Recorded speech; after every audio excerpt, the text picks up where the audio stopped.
Good evening, everyone. Thank you for joining me tonight for what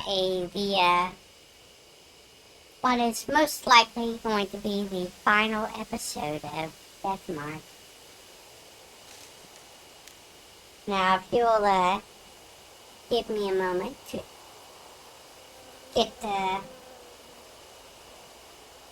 make the usual post.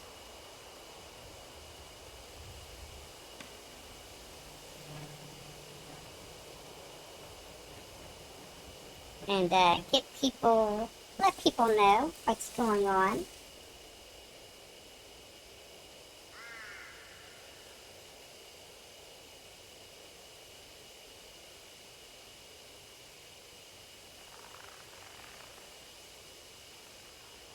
Mm.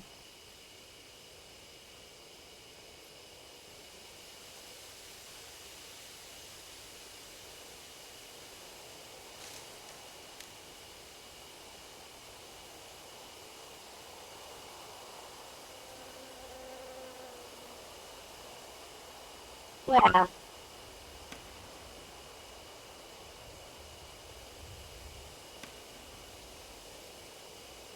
I will get this working correctly.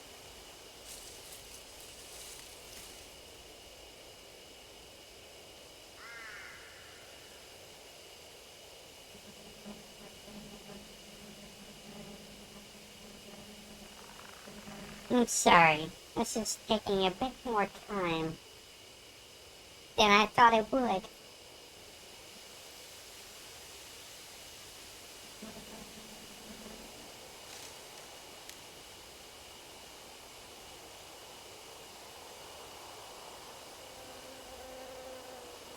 Ah.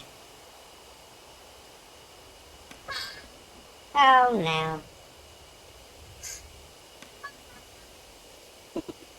Sorry, didn't mean to.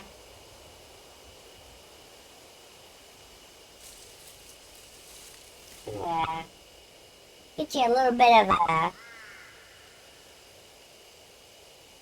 echo there from me.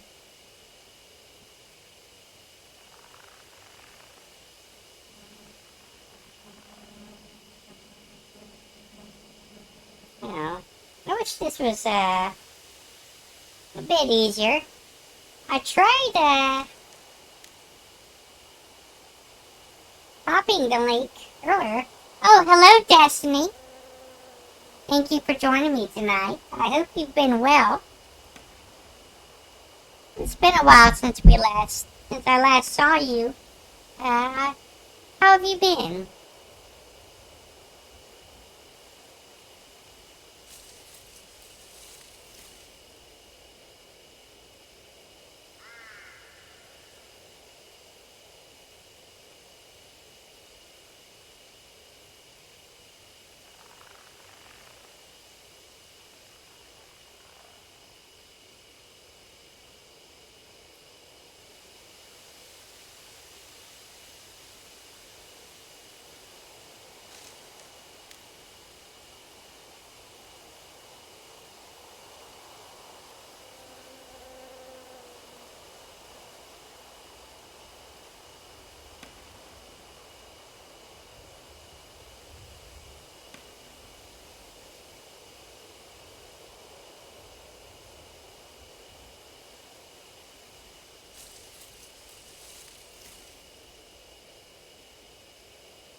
Sorry, I'm just getting some links set out here. Took me a little bit of time.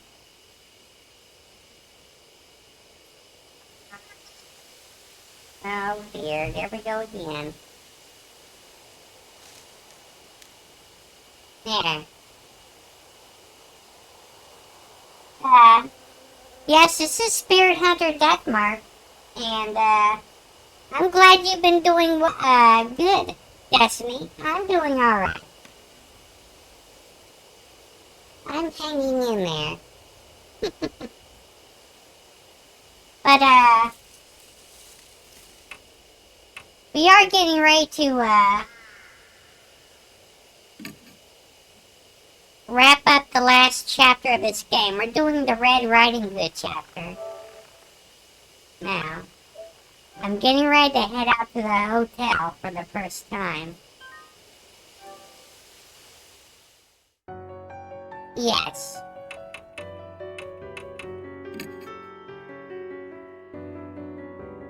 Yep, here we go. We're heading out to the hotel. So may as well head out now. According to Mashida's note, Masquerade is in the center of Cave City. It's not far, but I don't know the area. No harm in leaving a little early.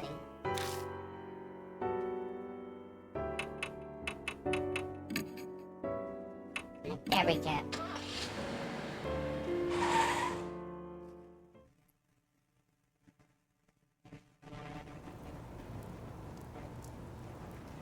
I arrive at the designated hotel 20 minutes before the meeting time. The rain falling when I left Hujo Mansion is now turned into a drizzle. I park my car in the lot and walk through the street. The hotel, my destination, stands at the end. So that's it. There's hardly anyone on this neon-lit street, perhaps because of the rain. Isn't that rumor? Red Riding Hood appears when it rains. It's the perfect night to investigate the rumor. The hotel in question doesn't seem to be particularly guarded against intruders either. Anyone could step inside if they wanted. I see. So that's what's the focal point of the rumor. People going in the abandoned hotel in a dare, running across suspicious people or squatters. Then their stories get exaggerated and get the rumor that's the basis of this case. Bet someone was seen in red clothes and it turned into Red Riding Hood. That's probably how it really is. My heart suddenly feels a lot lighter. I guess I was taking this too seriously after all. Now that I've gotten rid of one worry though, this time something else starts bugging me. I'm a grown man, standing alone in the middle of the road, in the red light district. This isn't going to do anything good for my reputation. I should get out of the rain till it's time to meet. I glance around the area for a place.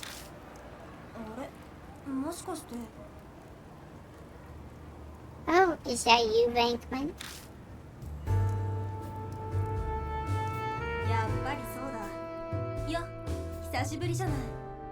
I thought so. Hey, it's been a while. A woman in a lab coat appears. It's Madoka Hiru. Hiru? I heard I had help. I didn't think it'd be you. What? You don't approve? Take your complaints up with Yasuoka. No complaints here. No, I didn't mean it like that. Whatever else can be said about her, Hiru is calm, collected, and logical. Her opinions are valuable. Huh, well that's a surprise. I guess you do respect me, as you should. My neck tingles from the strength of her judging stare. I wasn't expecting her to have changed. She definitely hasn't. Do you still visit the underground shelter? Yes, well, only once in a while. I've been busy with work recently, so I haven't had the time. How are things going on your end? Nothing exciting. I'm taking some time to relax. I wasn't really asking about you personally. Whatever. I think I have a pretty clear picture now. Hiro glances down at her watch distractedly. Is something wrong? No, he should be here soon. Oh, wait, there he is. I followed Hiro's gaze to find. いや、お待たせしてしまった。 Hello. Can I make you wait for me? Hi, Mom? You were rounded up for this too? That's a nice way to put it, but yes, basically. Yasuoka insisted, so I'll be accompanying you today. And don't worry about me. My health has been much better since then. My cough has mostly gone away too. Oh, really? Seems to be pretty confident about that. He looks as pale as ever. But it's his body, and he's a doctor. So if he says he's fine, I'll just have to believe him. I met with Hiro just recently, but... well, I hope we will work well together again. I can't say an unscientific investigation gets me very excited, but... I owe the old woman, so this is how I'll pay her back. You owe her? Yeah, it's almost impossible to get your hands on old army documents. But she's got a lot of influence, so I had to pull some strings for me. Well, I guess not just her. You saved me too, back when all that stuff was going on. It's not like I don't feel indebted to you. I see. Thanks. Can't say I ever expected Hiro to feel that way. But in a situation like this, I'm grateful. By the way, is it okay for both of you to walk around in your lab coats? Shouldn't you change? Hey, this is a professional look. During an investigation like this, it's actually even better than... Hiru's cell phone rings in her pocket. Oh, give me a second. Sorry, I got an email. Let's see here. Hiru checks the screen, her back turned to me. Hiru seems as busy as ever. I'm fairly busy myself. Sorry to drag you all the way out here, then. No, don't worry about that. If you're after something, I want to help you out. After all, we overcame that horrible trial together. To us, you're a comrade in arms? Comrade in arms, huh? Yeah, that's right. That's the perfect way to put it. Sorry for the interruption. There was an important message. The last person won't make it. I was caught by her manager. Ah, she means the idol, Ai Kashiwaki. Sounds like she's keeping busy too. But bringing a popular idol to a place like this sounds like a PR nightmare. So here. Hiro hands me her cell phone. What? What are you doing? She's still on the line. She wanted to apologize to you herself. I don't really need... But you're grumbling. Take the call. Hiro shoves the phone into my hand without letting me get a word in edgewise. Guess I have no choice. My voice while speaking to the phone is surprisingly meek.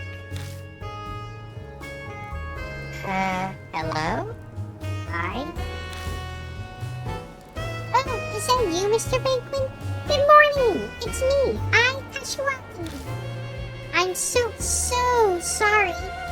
I regret not being able to help you for the rest of my life. Her whirlwind of words is the same as always, energetic and full of exaggeration. I do my best to convince her not to worry. No, it's fine, really. Doubt anything will even happen over this. Really? I hope so. Oh no, my cue's coming up.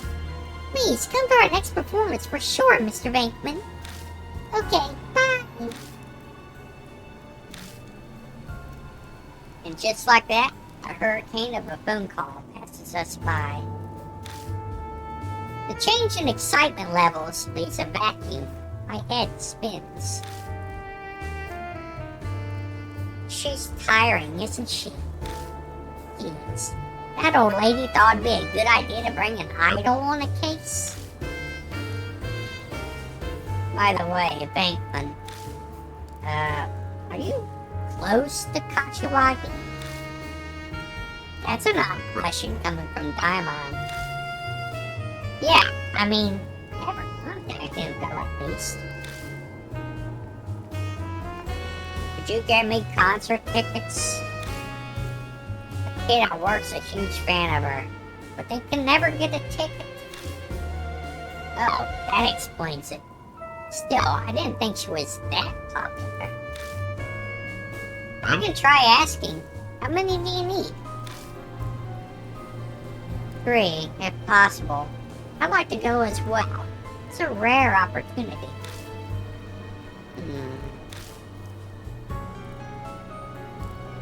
You're a little old for idols. You have a thing for girls? I'm a connoisseur of music. Idols have nothing to do with it. Subject change right now would be wise. 雑談とは余裕だな。だが遊びじゃないぞ。気を引き締めろ。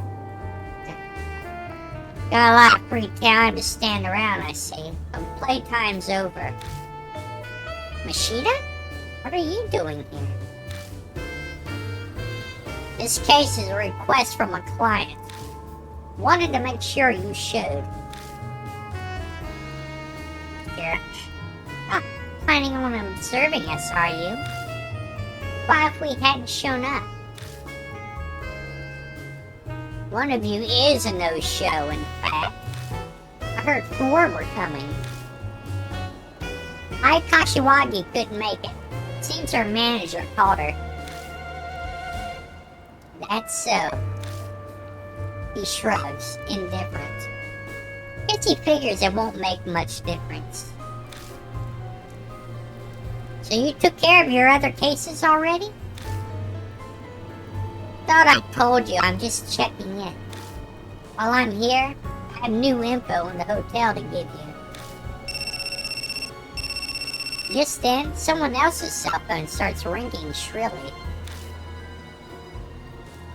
Oops, this one's from my hospital. Excuse me for a moment. One after another.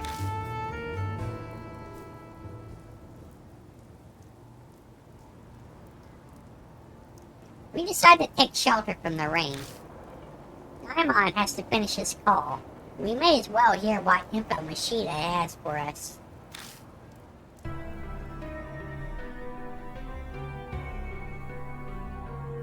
We commandeer a dirty smoking area on the corner. Then we start our improvised strategy meeting. God, this rain is irritating. I hate it. That was Hiru. Hiru grumbles as she gulps down her drink. Mashita gives her a sidelong glance and sighs, exhaling smoke. Then he starts to talk. いいか、俺も暇じゃない。手短に話すぞ。 Listen, I don't have time to waste, so I'll make this short. That hotel, Masquerade, closed down about a year ago. It's unclear why. Probably has to do with the owner going missing. Missing? Sounds like the Red Riding Hood rumors. I mean, kind of a standard word in any urban legend, but why he went missing is unknown. But something's definitely behind it. He just up and vanished. Hiru pipes up, frowning. And that just proves this is a normal case. Is there any point in searching the hotel? Yoshida taps his cigarette to the ashtray, shaking off the ash. And then continues with the same train of thought. Seems he's going to ignore Hiru's question. Few publications had fun with the story for a while. It's prime gossip. But after a point, it stopped being reported, and everyone up and forgot. Now this is just my guess, but this area's prime syndicate turf. They likely applied pressure to keep things quiet. Makes sense for a red light district. At least that's how it seems from the way he's talking. And what started spreading around at the same time as that missing persons case are... Yoshida waves his lit cigarette out toward the street. The rumors of Red Riding Hood. The so-called eyewitness reports and the people who actually heard things, put all together, seems the masquerade is the center of all the rumors. Yasuoka brought the request to me.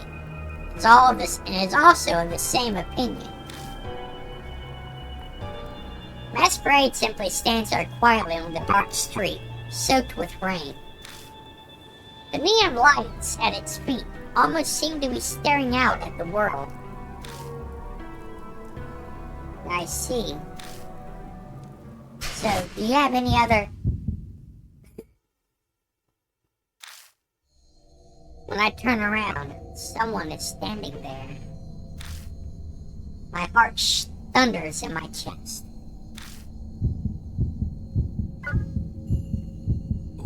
Oi, Hiro. Ushiro ni. Hey, Hiru. Behind you. 何よ上でもいる Huh? What? Is there a moth? Hiru looks behind her, puzzled. Nothing's there.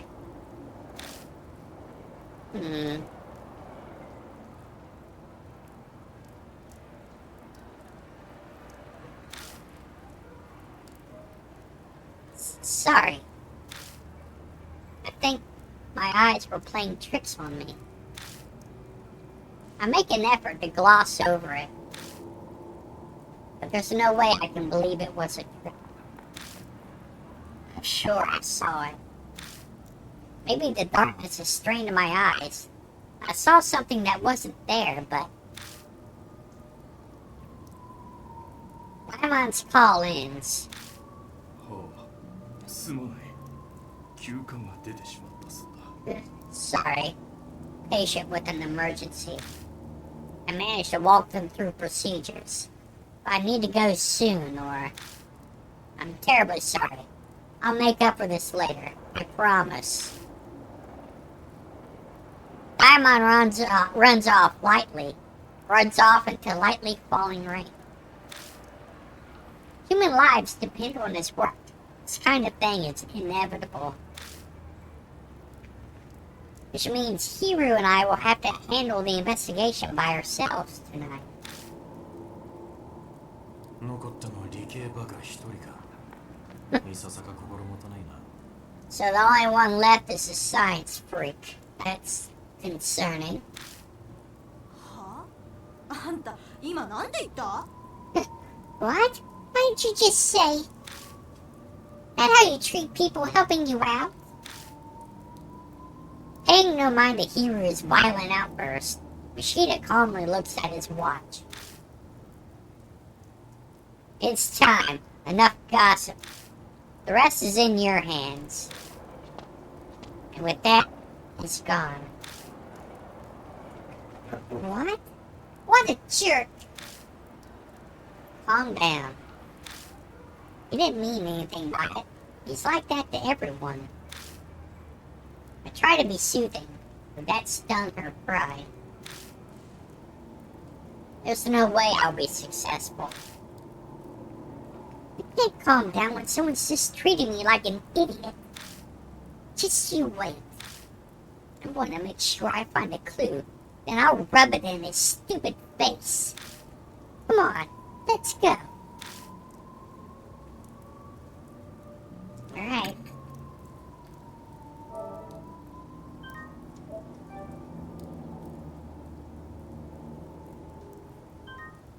Alright. Getting ready to head into the hotel now.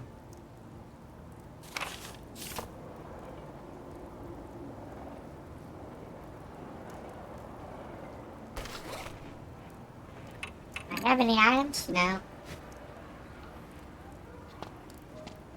We're inside the hotel. We step inside and are greeted by chilly air. Is this marble? Our footsteps echo across the exquisite detailed floor. Where are we? It's a hotel, so the first floor is probably the lobby. Oh, right. Yeah. It would be, wouldn't it? It's only been a few seconds since we've set foot into the hotel, and yet Hiru's fiery determination appears to have puttered out. Where did all that energy disappear off to? Are you okay, Hiru? I'm fine. Not like some weird spirits want to pop out. This is nothing compared to the underground shelter. But don't you think something's odd? Like what? Maybe it's because it's only been a year since this place shut down, but it's less damaged than I thought. I assumed there'd be more graffiti and stuff. You know, now that she mentions it, it's true.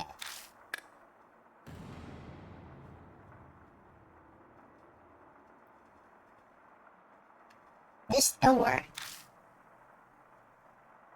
It's the emergency staircase. The sign's above the door there. Shine the flashlight around. While the place is dirty, nothing's really broken. But we were able to come in here off the street without anything getting in our way. So then, why? Mashida mentioned earlier, he said this hotel might be connected to some crime syndicate. Yeah, what about it? Maybe that's why it's still nice in here. Anyone who'd be most likely to tag would be... Oh, gotcha. So it's a gang thing then. You think they made it off limits? On the other hand, maybe people stay away because dangerous things happen here. I should probably not mention that possibility to her. No, probably not. That helps us, though. Everything should be mostly intact. So, what's the plan? Should we just do a thorough search of each floor for now?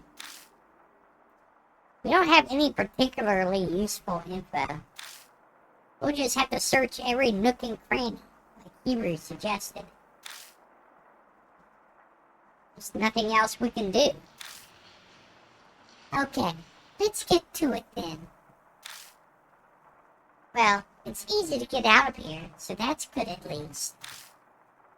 Yeah, if we're in danger, we'll halt the investigation and withdraw. Alright, look around here. Oh. It's a display case holding various products. Painting is clearly out of place among them. Masquerade White. It's a picture of a masked woman wearing a wedding gown.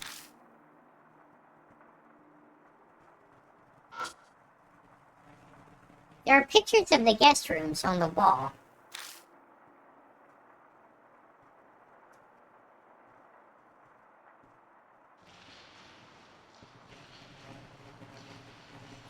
That's the staircase. Door to the emergency stairs is locked. Okay, so we can't go there. It's the entrance to the reception booth. Yeah, let's go inside. A key ring has been left carelessly on the front desk. The ring has a tag that reads, "For emergencies." Got emergency key ring. Nice. Looks like you found something useful right off the bat. If it says it's for emergencies, then... Kiru looks at the door to the right. It might open the door to the emergency stairs. Yeah, let's try it.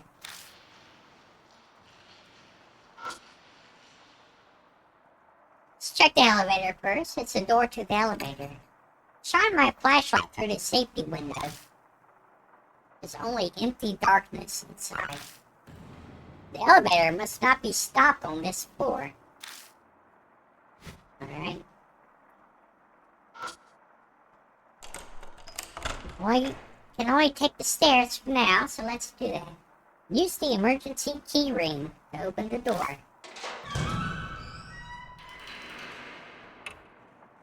When I open the iron door, I find emergency stairs. Use them? Yes, let's go up.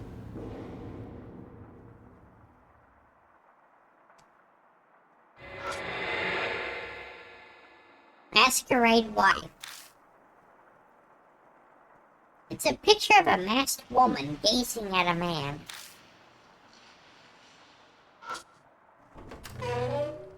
Opened the door to the guest room and walked inside.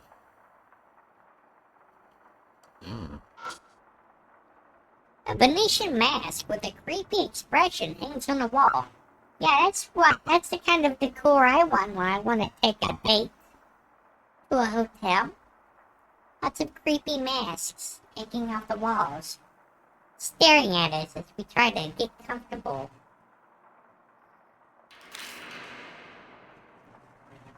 Yeah, were they hung there to match the hotel's theme? It's still really creepy. Yes, it is. Even for me.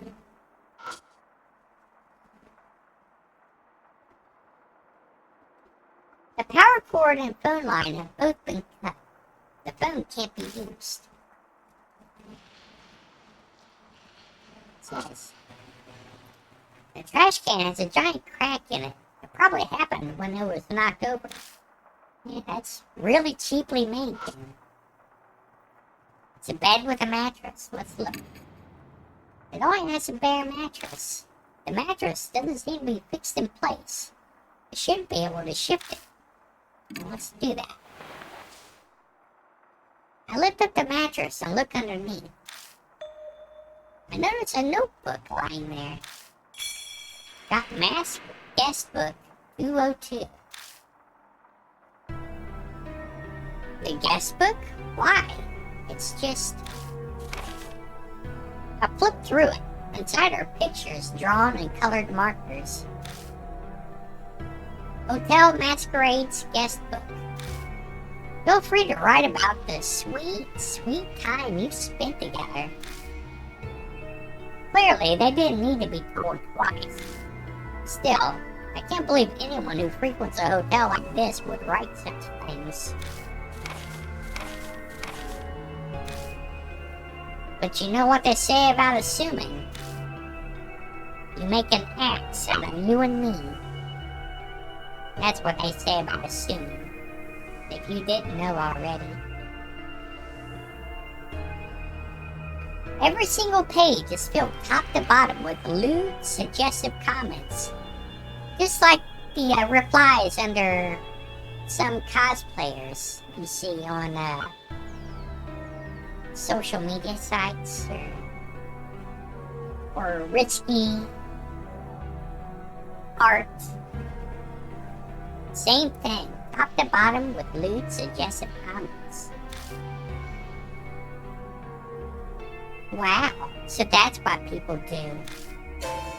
Hiru! Suddenly Hiru is peeking over my shoulder at the guest book. Instinct makes me try to hide it, but she plucks it from my hand easily. There's no reason to hide it. We're not children, you know. Well, yeah, but... Now, let's see here. I see. At first she looks through it, humming a little tune to herself, but... she starts acting odd. What's the matter, Hiru? What? I'm fine. I've just had enough. Reading stuff like this vulgar does things to your head. So, take it back. She's the one who grabbed it in the first place. Is she like a closet pervert? All those like nerdy types are. Wouldn't be surprising. My eyes fall on the page it landed open on. Looks like it's the last entry in the guest book. Something written in thin, sprawling letters. This is bad. That might have ratted us out. There are rumors that she tattled to the teach. Said she's going to the fuzz. Fuzz?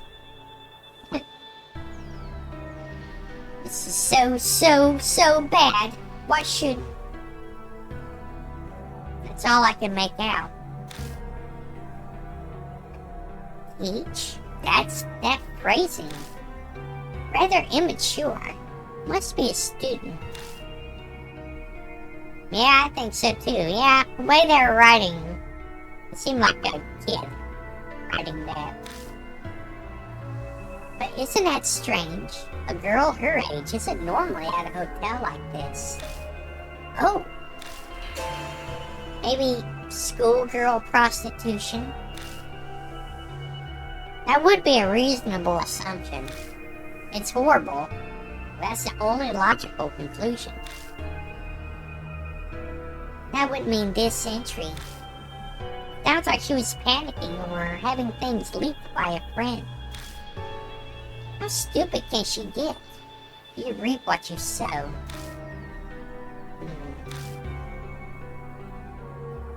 Kids have their own issues to deal with too. It's not such a black and white situation to be able to say that she got what she deserved. Though, at least one thing has been made clear thanks to these notes.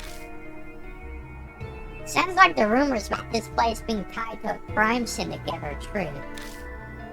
It's obvious that there was a lot of illegal stuff going on here. That sounds logical enough. The number on the guest book must refer to the room number. There may be more guest books. True. If we can get more info from these entries, we might be able to figure out what happened here. Let's keep an eye out.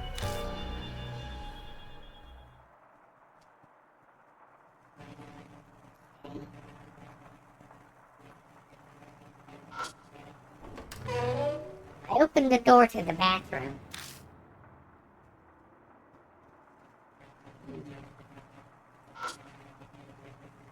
The mirror is stained, but still functional. I could see myself in it. I peer into the mirror in the dark. I don't see anything, but it still creeps me out. I'll get back investigating. That's what a weird way to talk. Like, the mirror is still functional. Well, yes. I think the only way a mirror could stop working is if it was too dirty to look into, or if it was broken. The bathtub is stained with dust and slime. Ew. Anything else in here? the bath.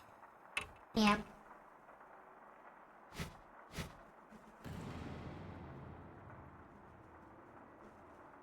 I don't think there's anything else we can look at in here.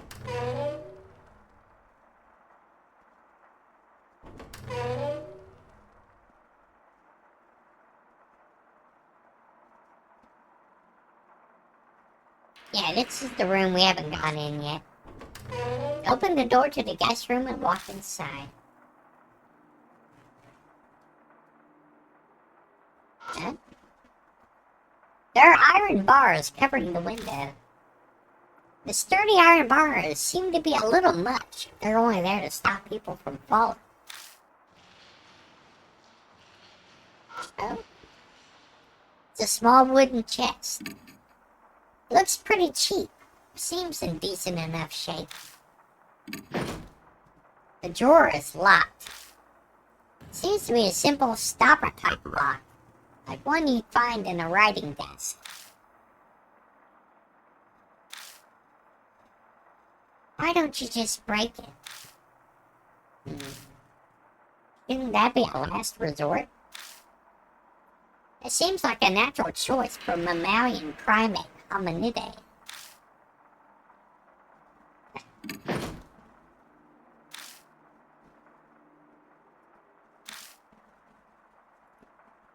Looks like I can't break it. At least not right now.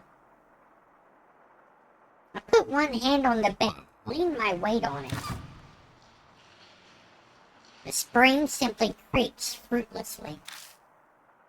Okay. Yes. I check behind the wire door, but all I find is an empty cardboard box. Well, we can use it to sneak around if we need to do a stealth mission. Let's go to the bathroom. No mirror in here, that's a bit strange. In my search to see if anything is inside, I only get dust on my fingers. Oh no, not dusty fingers. The toilet is spewing the horrid stench of sewage. Disgusting. Disgusting. Guess that's that. Let's leave.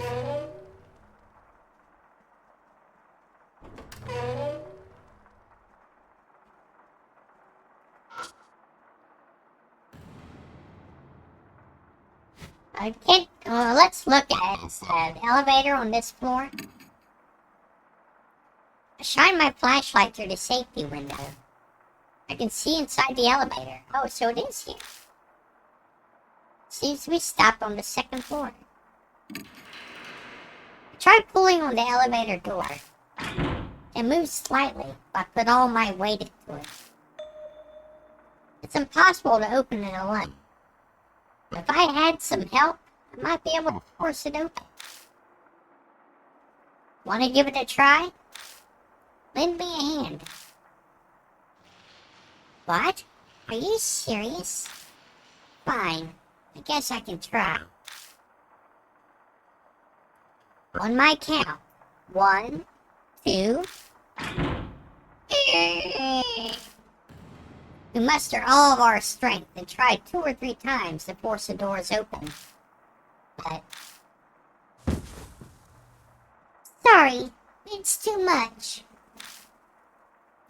I'm not sure I'm strong enough. Unfortunately, we're unable to open it. I'll have to come back later. Now let's keep going up the stairs.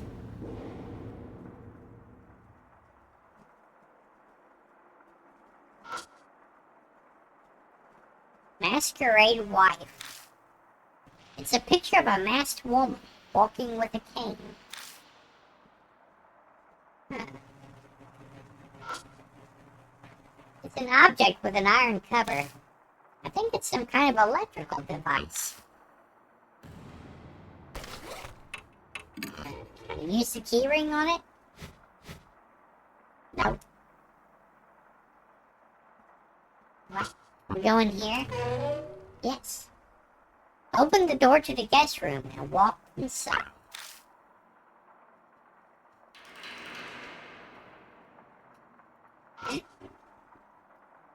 The vase holds some cheap fake flowers. About the phone. It's a bedside table crammed full of stuff. It's a really old phone. It's covered in a thick layer of dust. I look around the bedside table and find I got a spoon.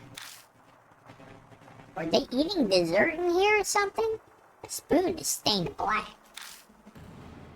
Ew. Might not have been eating dessert, or even eating at all. Could be something else. Let's look at it. Spoon that appears to have been stained after being used and then abandoned. Scoop, that's the command.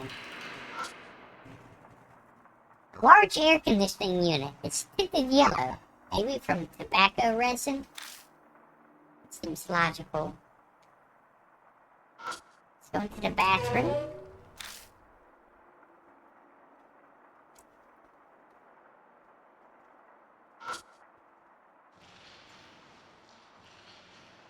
A thin layer of dust coats the mirror everywhere but one spot, which is wiped clean. If I squint, the clean portion looks like a hand. Does this belong to someone who snuck in here? Or is it a work of something else?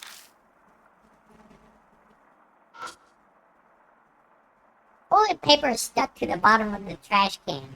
Other than that, it's empty. The toilet's sectioned off with a glass door. Let's look at it. The tiles seem relatively clean. The toilet itself doesn't seem to be broken. I open the door and check the toilet. I find a wallet covered in black stains. Yeah, that's moldy. Try not to breathe it in. Is anything inside? I check inside. There isn't any cash, but got a credit card. I guess probably dropped this, but the stains make it so I can't read the name on the card. We could use that to ID one of the guests. Don't you think you should take it with you? Yeah, you're right. My reply is half-hearted. I'm distracted by the stains. And don't mention it to Hiru. The stains on the card look like old blood spots. Let's look at the credit card. A credit card from a moldy wallet. It's incredibly dirty, so the name on it is illegible.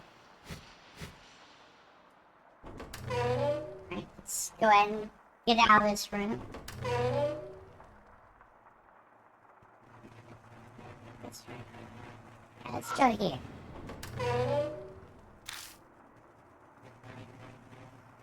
Oh, this room is a bit different. A Spanish donkey lies in the corner of the room.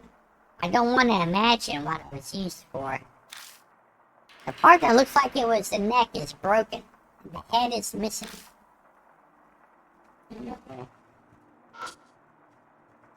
Inside the glass case are whips and ropes. They're rather shoddily made. I doubt they would survive being used.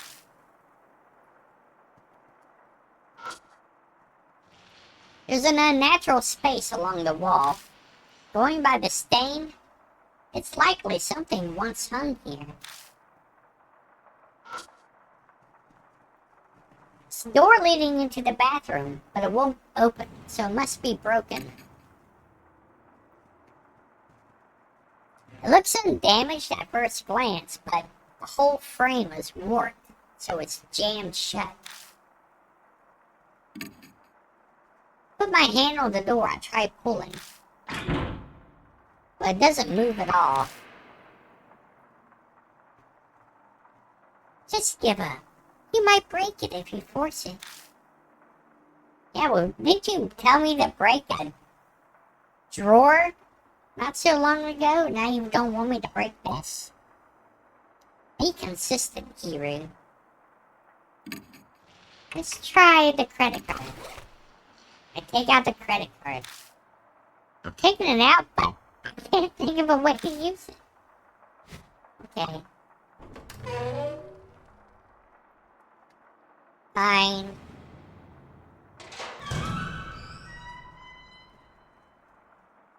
Let's go up again. I take the stairs and exit out into the hallway. Wait, what? Kiru suddenly shouts. Isn't this the 3rd floor? Don't be ridiculous. You're just imagining things. I'm sure she's just mistaken. Shine the flashlight at the floor number plate. Oh. It says we're on the 3rd floor again. Kiru's face goes completely pale. Absurd! We just came from the 3rd floor. Just as Hiru said, we definitely just climbed up from the 3rd floor to the 4th. So why are we back on the 3rd floor? It might just be a weird fluke. Let's try again. Right. We climb the stairs again, like actors in a play. But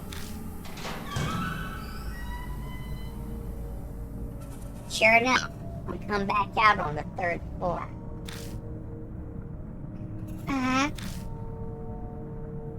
Impossible. This time I'm sure it's an optical illusion. That's it. There must be a trick with the lights. Kiru has completely lost it. I made absolutely sure that we were heading to the 4th floor from the 3rd floor. And yet, this is obviously the 3rd floor. If we're not hallucinating and this is real, then there are 2 possibilities.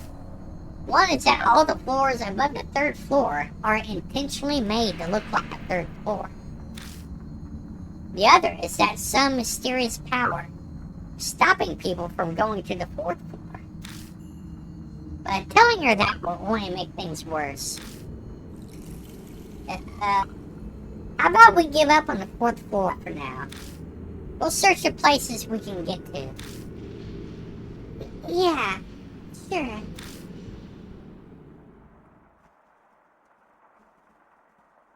Okay, let's try again.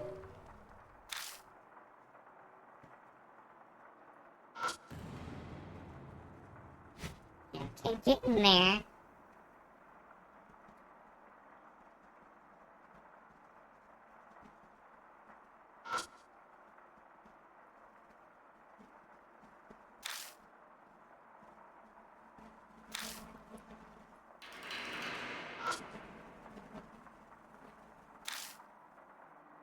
Okay, nothing new here, looks like.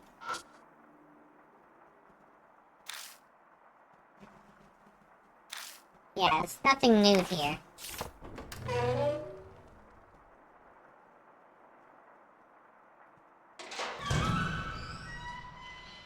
Let's go back down.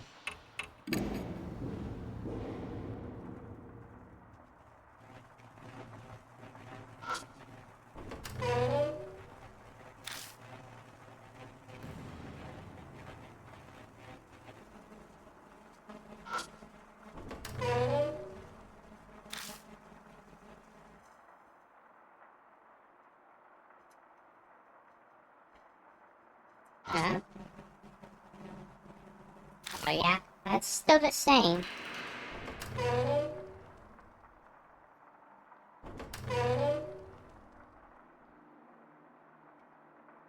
At the 2nd floor.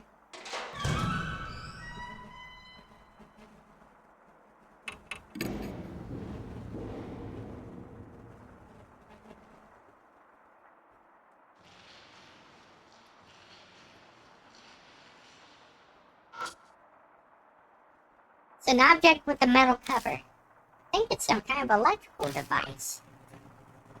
Can I do anything with it? No?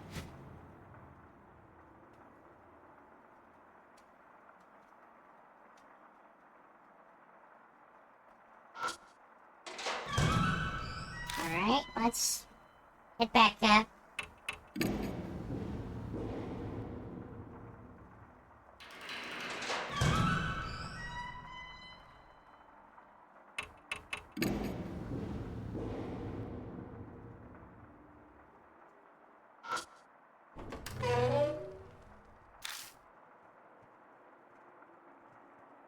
Hmm. No. Alright, I'm gonna be wandering around a little bit, I think. I'm not sure. Apparently there's some event I haven't triggered yet.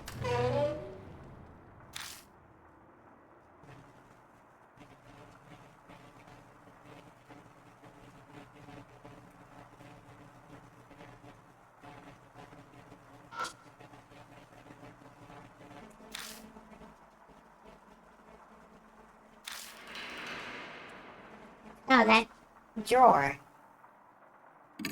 Let's try the spoon. I take out the spoon. But what do I do with it? I don't have any particularly good ideas. How about the credit card here? I take out the credit card. Take it out, but I can't think of a way to use it. Alright. Can't do anything with that chest, I guess, for now. The drawer is locked. A stopper type lock. I'm trying to wonder what kind of lock that is.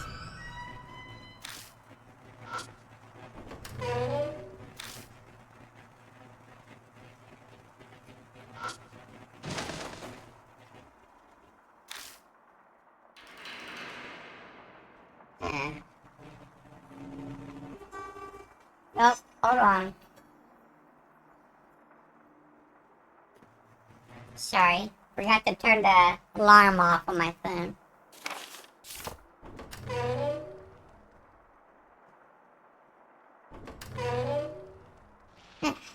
Wow.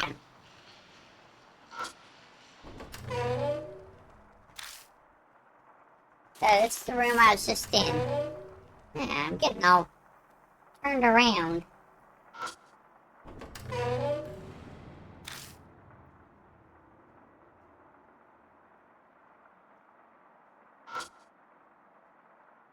See what looks like the paper under the bed.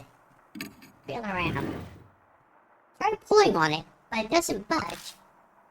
I'll have to lift the bed up a little more if I want to get it out. I glanced over at Hiru, but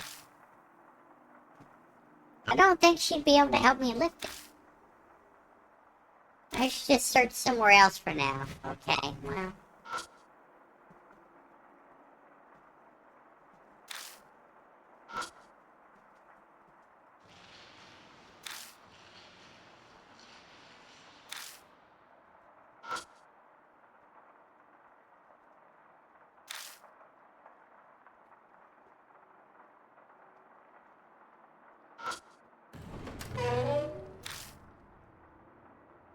Come on.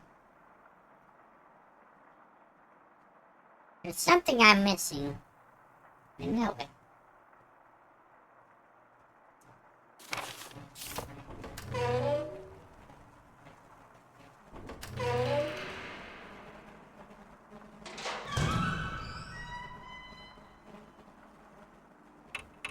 Go up one more time.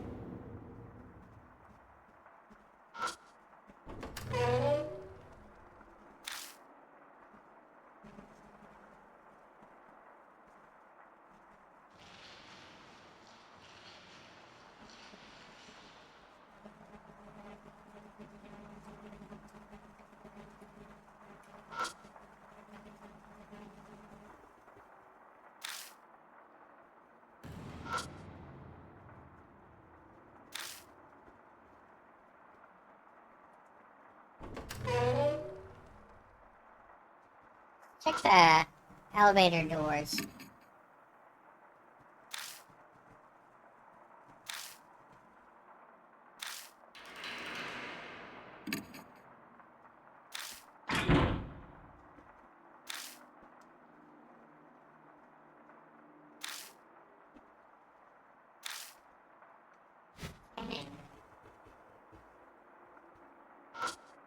What about the weird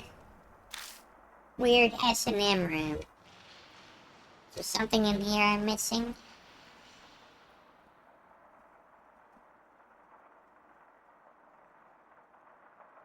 Can't go through there, at least not yet.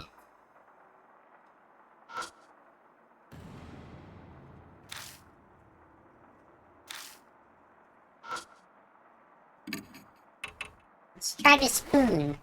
I'll spoon this door open. I guess not. Look at it. Looks undamaged. Yeah, whole frame is warped.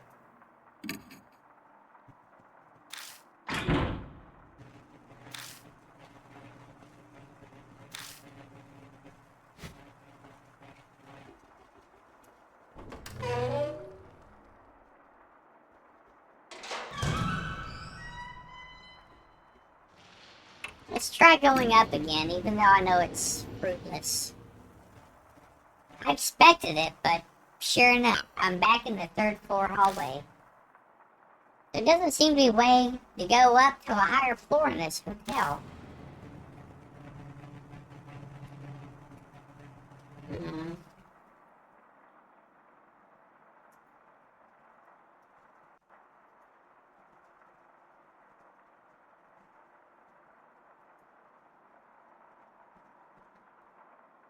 Let me check something real quick.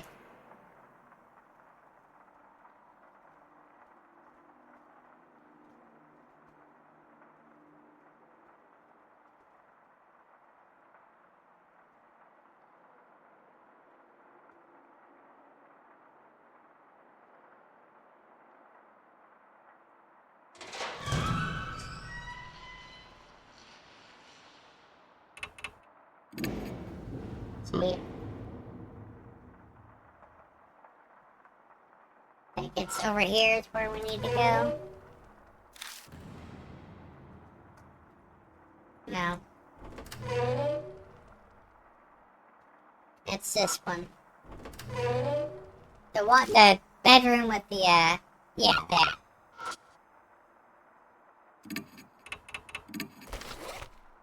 Take out the credit card.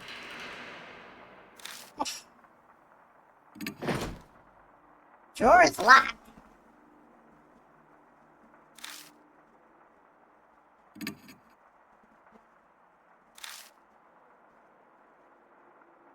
Ah, I had to look at it again. When I take a closer look at it, I spot a crack between the drawer and the top. The object flashing inside seems to be a lock stopper. If I stick something thin in there, I might be able to break the clasp and open it. Oh, you don't say.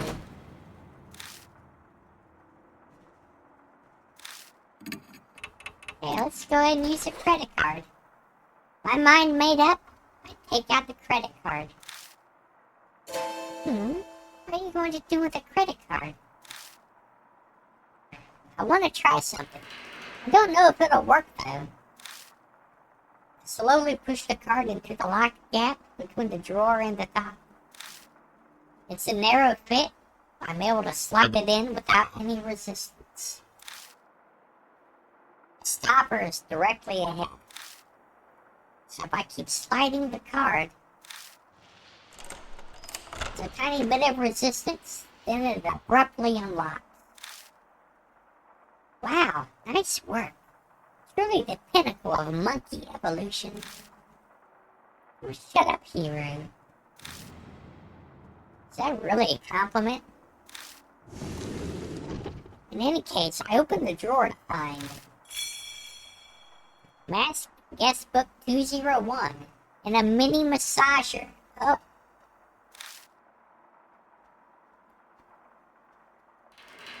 A battery-operated massager, huh? Wow, I'll leave its use up to imagination. So there are more guest books after all.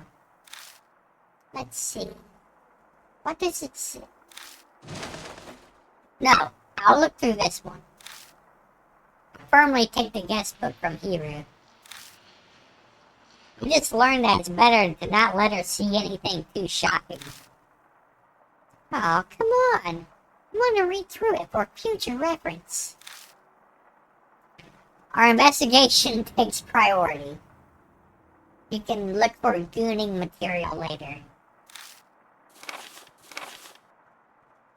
I quickly flipped through the pages, looking for a clue similar to what we found earlier.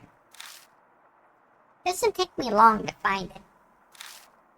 It's the last entry in this guest book, just like the other one we found.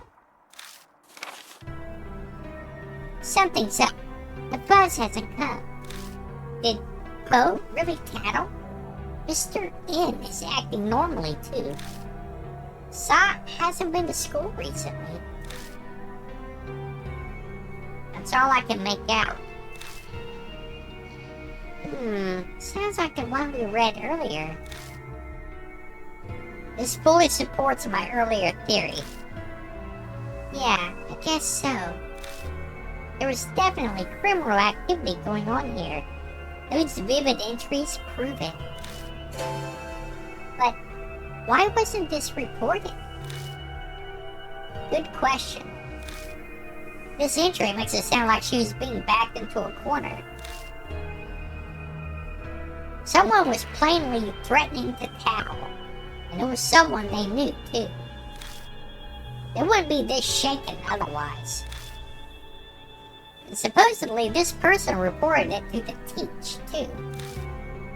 And the entry says that in the end, the fuzz, aka the police, never came. We can't come to a conclusion just yet. All we can do is speculate.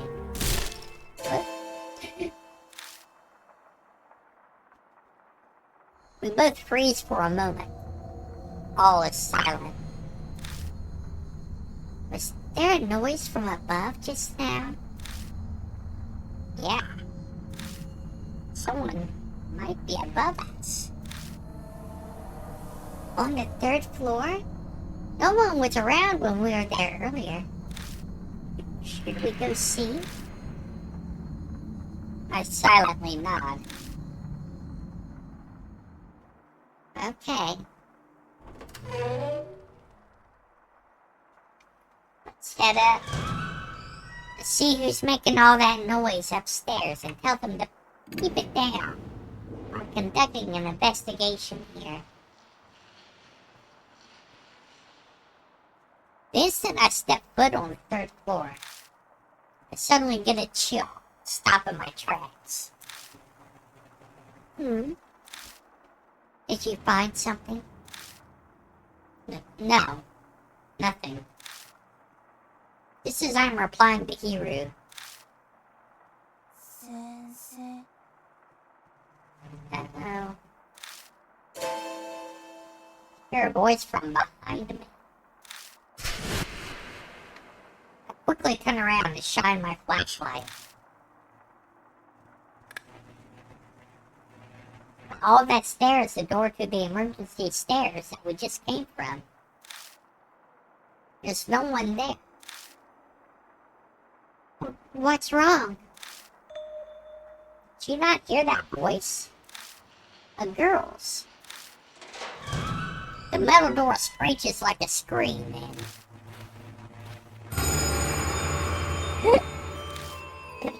Suddenly, a girl in a solid red raincoat is standing in front of us.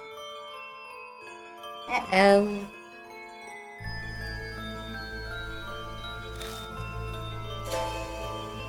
There she is. Wait, she's human. That ghost story was an utter lie. Hiru, shh. Be quiet. I can hear something. Huh? A slithering whisper of a voice sneaks up to me. It's the voice of the girl in the raincoat. I'm so happy. I knew it. I'm so glad I trusted you, sir. Sir? Hiru gives me an odd look from beside me at my muttering. Seems she can't hear the voice at all. I knew it. I knew you'd come. But, sir, who is that woman? The echoey voice is like ice. But, strangely enough, I don't feel hatred in it. Just sadness, regret, and a quiet plea. I'm going to make sure. Make sure? Make sure of what? The logical side of me warns not to get pulled in. The raincoat flutters in the stagnant air. Okay, here we go. Sir, do you come to places like this very often? Calm down. That's right, sir. I'm someone she respects. If I were someone she respects, how would I reply?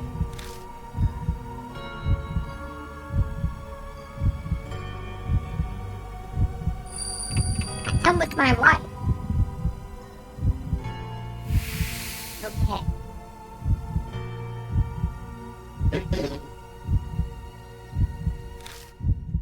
Yes, of course. Hey, sir. Could you tell me, please? Another teacher told me that I'm heartless and don't treasure my friends. But if something's wrong, then it's wrong. What am I supposed to do? Which is more important? Friends or what's right?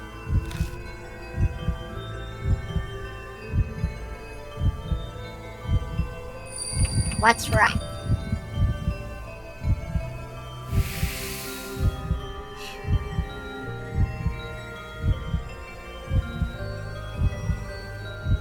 Tell me one more thing, please.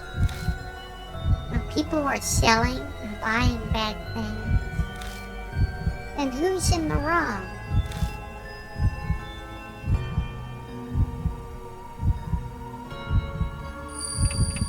The world.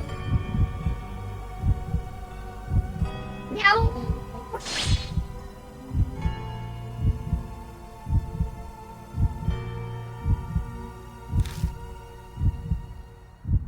Oh, phew. I'm so happy.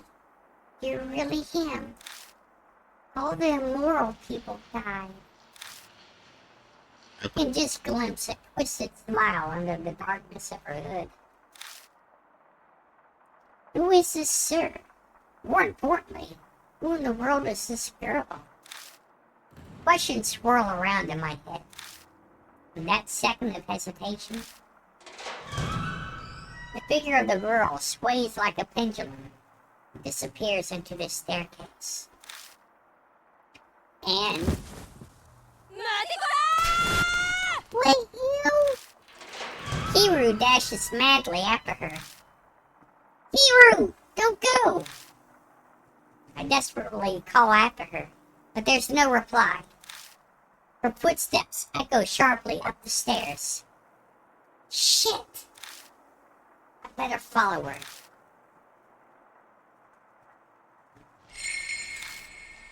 But first, let me read this new info.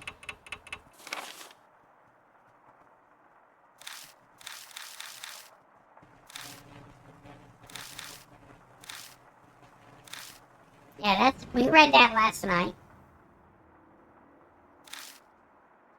Encounter with Red Riding Hood? We meet a girl in a red raincoat inside the abandoned hotel. For some reason, she calls me sir and asks me questions. as if she wants to confirm something. Before she vanishes, I hear her whisper, all the immoral people died. More pressing, Hiru dashes up the stairs after her, without me. It's too dangerous. I need to follow her. She headed up to the 4th floor. Right. Let's go up.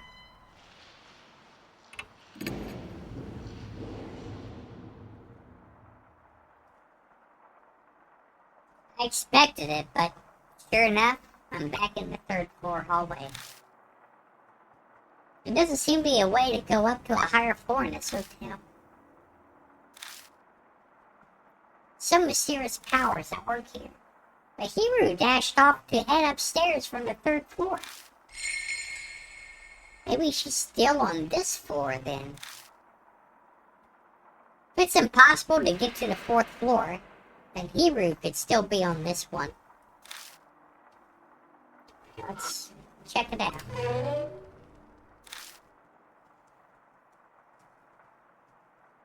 I step inside the guest room. Something's not right in here. Ew.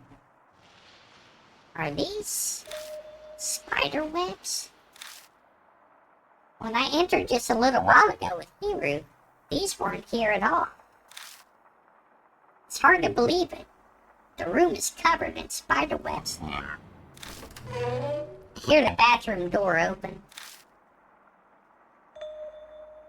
Hiru? So this is where you were. Hey, Hiru? Are you listening to me?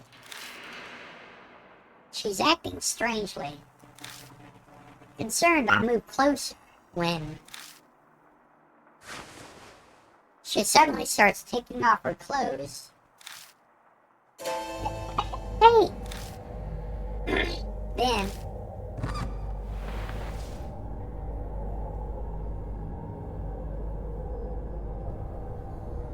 she looks at me seductively from on top of the bed covered in spider webs.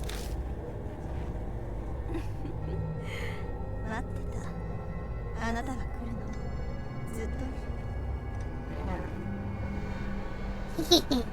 I was waiting for you. I've been waiting for you for so long. But what are you doing? Every word from her lips drips honey. In contrast, my voice only gets shriller. This is so not like her at all. Is this really the same Hiru? Peter. Hiru gracefully slides over the bed, beckons to me suggestively. What are you trying to say? Do you understand the situation we're in? What does it matter? You're here. Isn't that enough? Is she being possessed? Her pale thighs glow on the bedsheet as she poses seductively. She almost looks like a spider preparing to strike at her prey.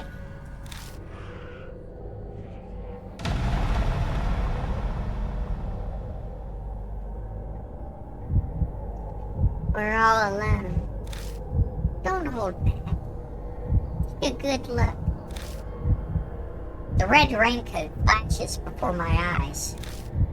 Could it be Hiru is acting like this because... Is she continuing the questions from earlier? In that case, a clue would be... Remember, what did she say before? Go on, look.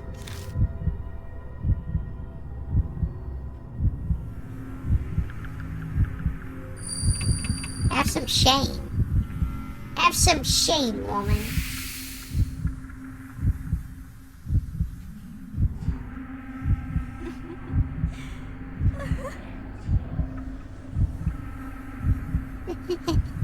How cute.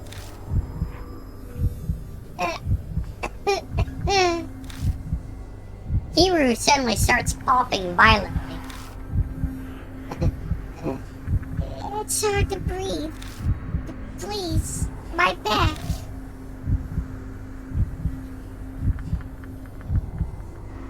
Take off her bra. No, gotta pat her back. She's coughing.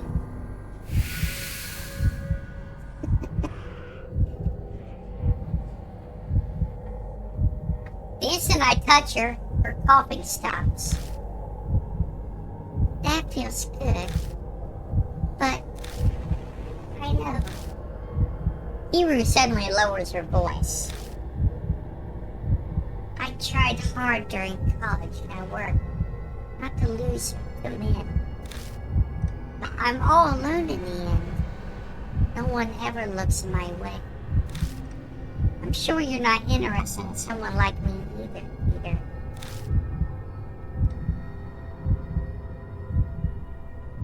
I like younger girls. I depend on you.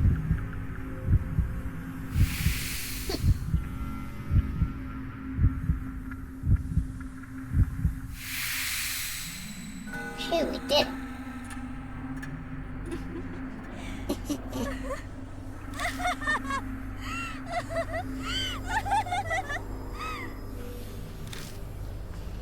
Hiru's shrill laugh pitches into madness. Hey, get it together. I shake her shoulders repeatedly, but she doesn't reply.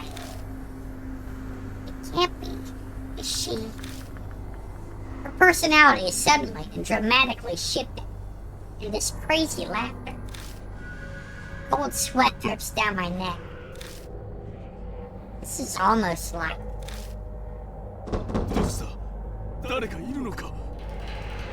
Who's that? Diamond, you came? Sorry I'm late. I rushed over as soon as the emergency patient was stable. Something happened? I'm not sure, but... I quickly tell Diamond what's going on. He swiftly examines the laughing Hiru and turns to me with his findings. No physical trauma. Her mind's confused. She needs to be hospitalized. We're on the 3rd floor. How do we get her out? I've learned a patient carry. We just need to get her on our backs. Come on, we need to hurry. She's been poisoned, and time is everything. Right, I'll help.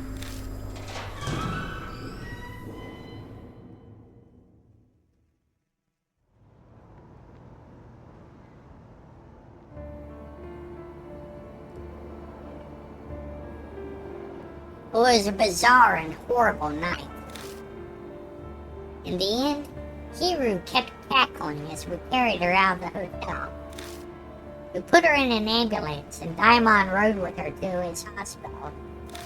A siren blasts through the night. Exhaustion bears down on me. I find that I need to sit down. When I come back to my senses and look up, the rain has already stopped.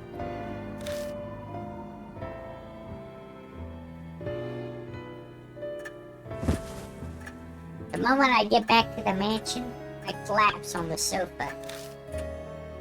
Ugh. Fury rises within me, without an outlet. Why? Why is this happening again? I'm sure I sealed Mary. So then why? Why again? The image of Hiru earlier fixes in my mind. I have to do something. Something. Her shrill laugh echoes in my ears.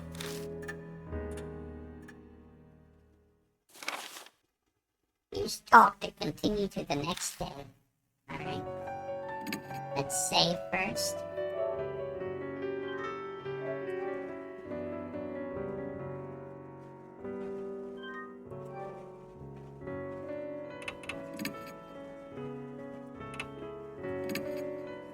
That's right. I have to investigate again tomorrow. Once I'm done looking things up, I should go to bed early.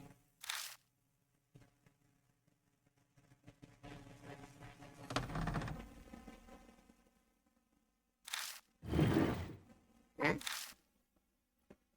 I hear the rumble of something heavy moving around as I'm half asleep. Is someone here? My brain is too sluggish for thought.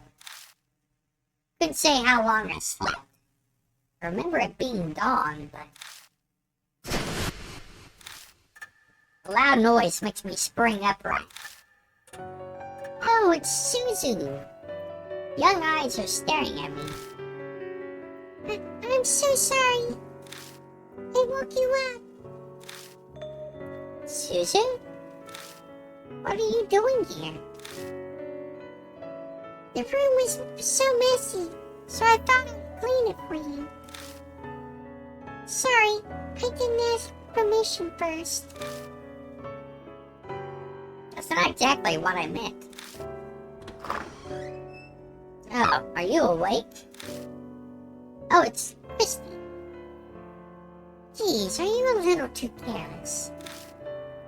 Christy, you're here too? She shrugs and sighs dramatically, very nearly rolling her eyes at me. You left the front door unlocked. Were you out investigating until late? It's not good to sleep on the sofa. I guess I didn't have the energy to make it up to my bedroom last night. Was I that tired? Yeah, something like that. Take better care of yourself. Oh, do you want some coffee? No, I'm fine for now. More importantly, why are you here? Christy glances over at me and ups. I'm dropping off reports from Mr. Detective. Mr. Detective? Must be research for Mashida's case. Now, who'd have thought Christy would listen to a request from Mashida? That man is the worst. The attitude he had when asking for a favor. If I didn't owe you, I'd have flat out told him no. Yet she didn't agree because she wanted to. I understand. But why is Suzu here too? I told her about my visit and invited her. We exchanged numbers a while back. Yes, she certainly surprised me, suddenly asking to be friends. It's the first time I've been friends with an adult. Christy whispers to me. I mean, I can't help but be worried. I have to make sure that creepy otaku isn't doing anything weird to her. They go after children sometimes. Hey! So that's why. I understand. She was worried because Ata's so forward.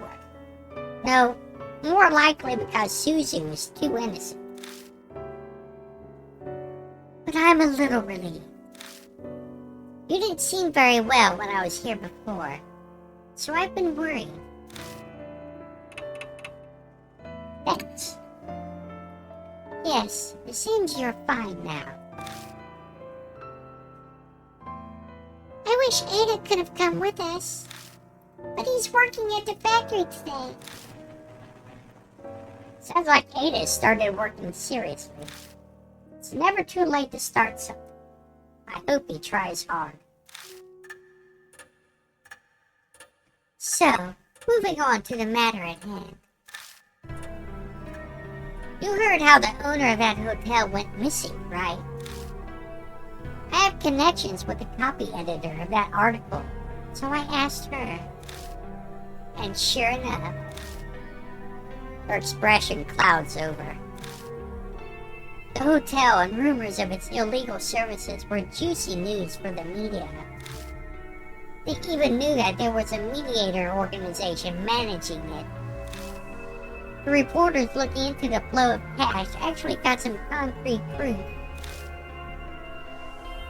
This telling of the story is fascinating because Christy used to be in the media herself. things recorded in the guest books we found may have been connected. But before we talk more about it, Suzu, sorry, but would you mind doing more cleaning? I've been putting it off for a long time, so the second floor is a giant mess too. Oh, okay. I can do that. I'll borrow your cleaning supplies then. Suzu skips up the stairs. Christy seems to immediately catch on. Not exactly a topic for kids' ears, huh? I'm sorry, I didn't realize. No, it really is messy up there. Anyway, tell me more. Yes, so the media at the time should have been pursuing the heart of the matter, but it's like this case was hardly reported on. The media caught wind of the story, so the police should have been briefed on it as well. And yet what took place as Masquerade is shrouded in darkness. And yet what took place in Masquerade is shrouded in darkness. That's what I should say. It seems something's behind all this. Behind? How do you mean? I don't know if this is true or not, but they had a whole list of all of Masquerade's customers. Famous politicians and businessmen were on it. And that reporter who got the proof up and went missing.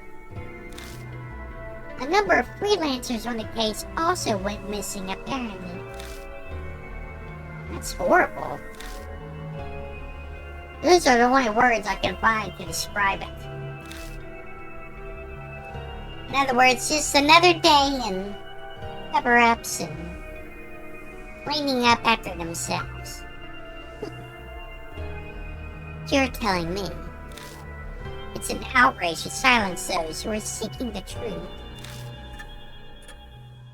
It's bad, but at least be a little better if it was the work of regular humans. The work of regular humans? What do you mean by that? Exactly what it sounds like.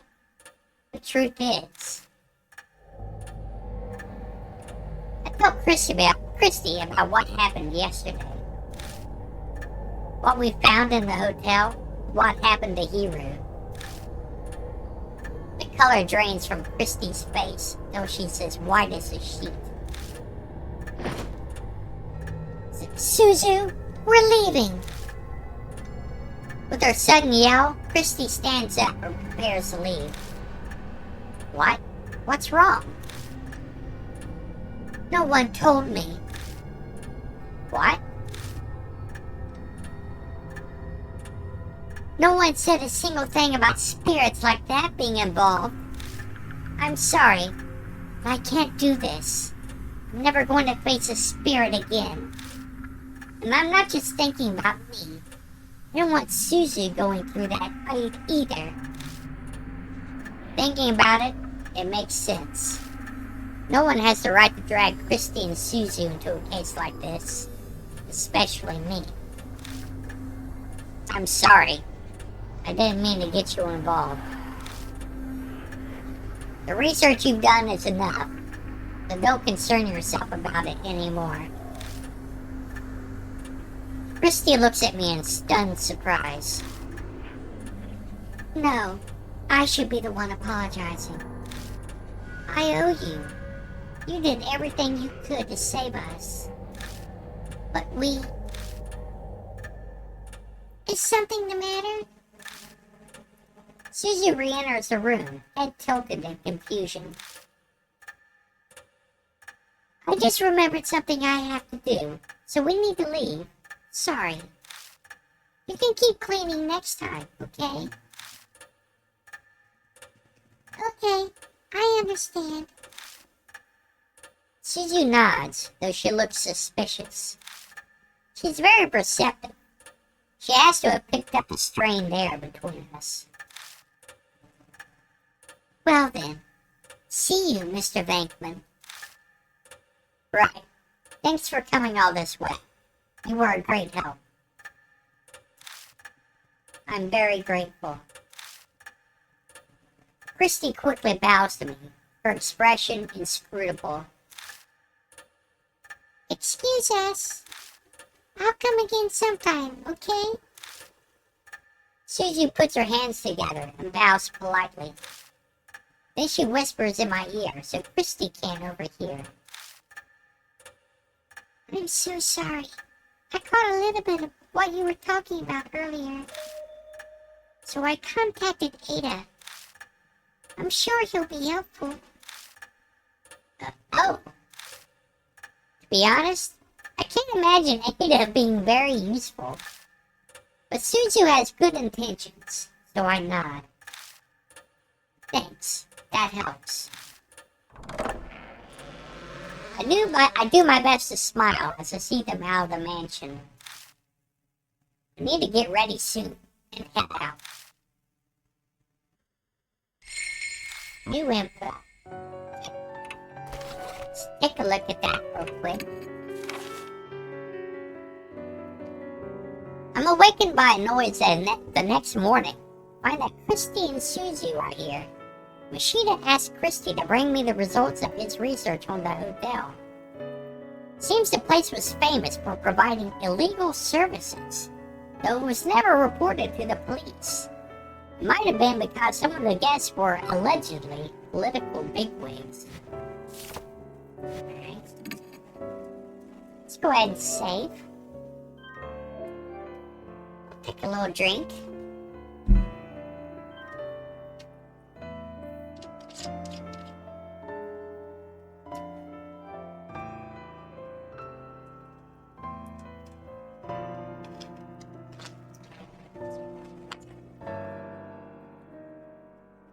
Excuse me. Alright, let's go to Masquerade again.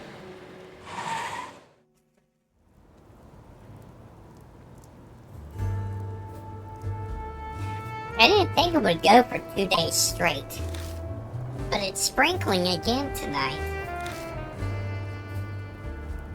Gotta set the mood for the investigation. Huh. Mother Nature is just taunting me.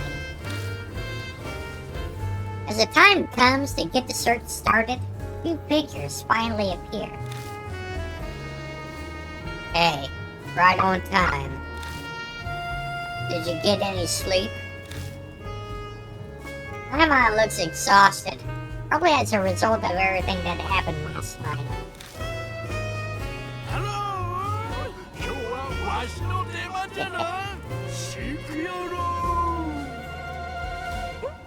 It's my turn today. Dance we shall. Banshee? I honestly never expected Banshee Ito to come help. But he definitely has some spiritual powers.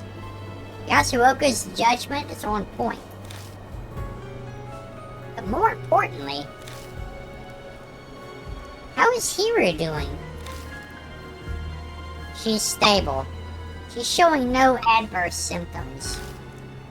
But she hasn't regained consciousness, and she's exhausted a lot of energy. Even being optimistic, it isn't good. At this rate, her life could be in danger. Is that so? I was prepared for bad news, but the situation sounds exceedingly dire laid out like that. The problem is we don't know the cause. We suspect poison, but without knowing what kind, there's nothing we can do. What's worse is we can't find a puncture wound for the injection point. We can't give her a serum? Isn't that normally what you give patients when there's poison? Diamond looks exasperated, or rather frustrated, as he shakes his head. So just try random antitoxins? Sure, if you want to kill her, go ahead. Even if we could get our hands on the poison, it'd take time to create the serum. We'd be too late. So there's nothing we can do. Uh-oh.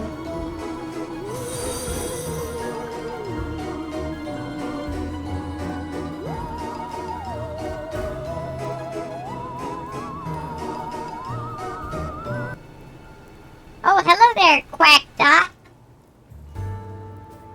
Thank you for the follow. Hope you're doing well today.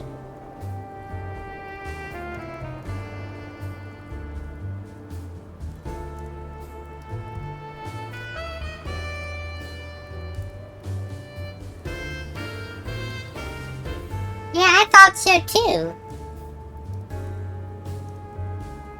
Thank you for the follow. It's much appreciated. How are you holding up? Are you feeling okay?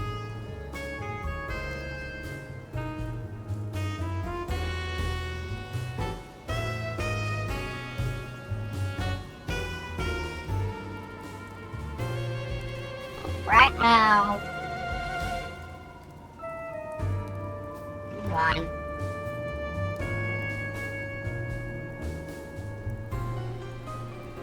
I'm really glad to hear that. I was worried about you.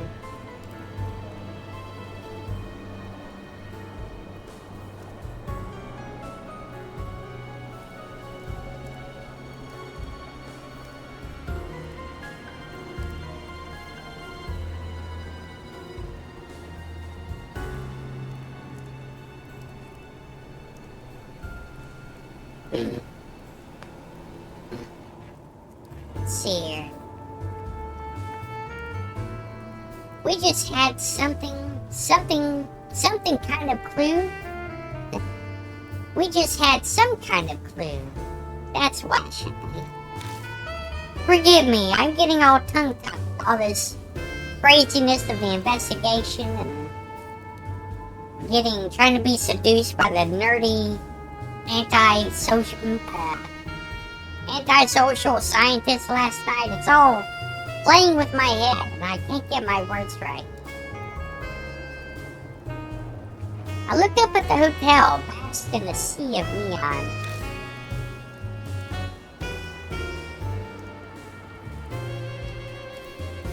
There isn't much hope, but we cannot despair either. Oh, that's right. Just so you know. Paimon looks over at me.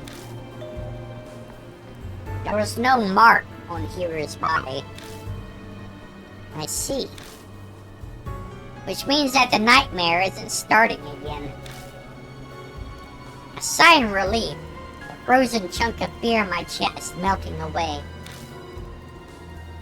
I did some investigating on that myself, actually. I went to the warehouse last night. And what did you find? Nothing had changed. That Halloween box was still sealed. Is that right? Well, that's good. That's the first good news I've heard in a while. Come on, you two! How long are you gonna stand around chit-chatting? Let's get going already! Right. Sorry for making you wait.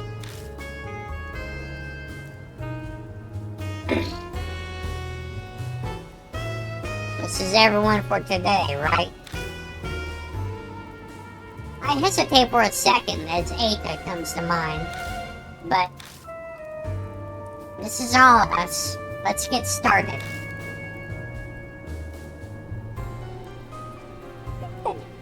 Get a move on! He's so energetic, that's more worrying than reassuring. Why is Banshee this fired up? Just an FYI, old man. This place may be abandoned, but stealing is a crime. The next detective gave us the request. You do anything illegal. Dare you! I'm helping out the goodness of my heart. Anyway, who cares about that?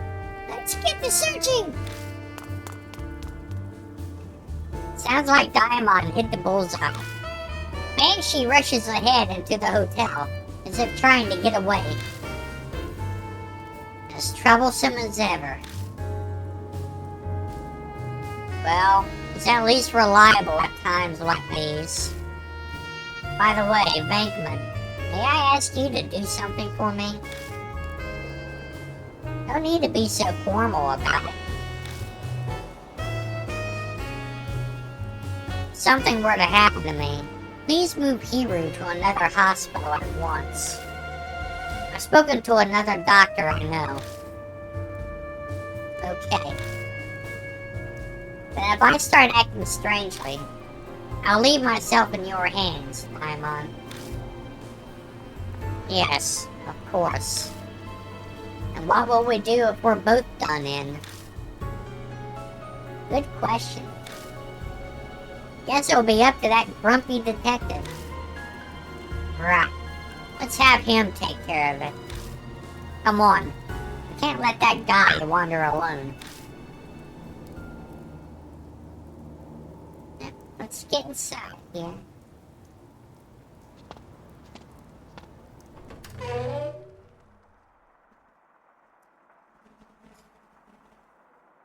Whoa, it's still more fancy in here. Banshee's cheerful voice hits us as soon as we step inside. Maybe I can make this my second home. Oh, what's this glass case about? Talking to himself, he starts rummaging around. I already warned you once, old man. We're not here to play. I don't think Banshee's listening. As Banshee putters around by himself, he reminds me of what happened to Hiru yesterday. We should stick together as much as possible. It's dangerous to go alone. So take this. The spoon I found. This should come in handy. Yeah, you're right. Hey, old man, are you listening? He hears us all right, but clearly won't listen. Good grief. So, Venkman, you searched up to the 3rd floor yesterday? Which means we should look through the 4th floor and above today. Yeah, that's right, but... Is there a problem with that plan? When we went up the stairs to the 4th floor, we just ended up back on the 3rd again.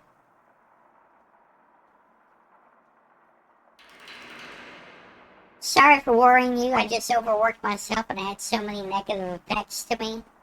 It's okay. I understand that we can all get kind of carried away with our work and anxieties and stress, and it can get the better of us. It's okay. I'm just glad that you're not like seriously hurt or anything, or just try and take better care of yourself, okay? And I will too. I promise.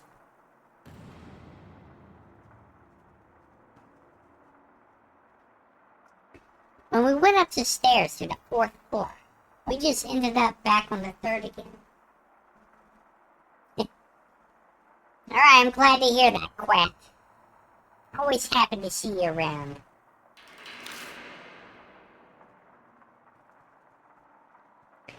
Tell them about the mysterious phenomena we encountered yesterday. Are you sure you weren't just confused? Yeah, I'm pretty sure that was real. And we're in trouble. Is there no other way to get to the 4th floor? What are you talking about? There's a way right over there. Easy. Banshee unexpectedly butts in. What do you mean? That thing right there. See? Do you bumpkins not know what an elevator is? Daimon lets out an irritated groan. Old man, you know elevators need electricity to work, don't you? Do you think this hotel has any power? If there isn't any, then all you have to do is to make it so that there is. There are devices that control electricity. I should know. I'm an expert. Oh, really? Is that so? I'm on sides. I think he's lost the will to argue. Guess I'll just have to find the device thing myself then. He heads off. And after I had told him not to wander away from the others. I just asked you not to go off by yourself. Banshee, I'm begging you, stay. I don't get to finish my sentence. A splitting pain pierces my head. I fall to my knees.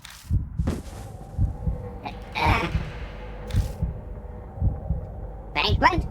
What's wrong? My head, suddenly. Do you get chronic migraines? You have any medicine on you? No, I don't think that's it. My head is just throbbing.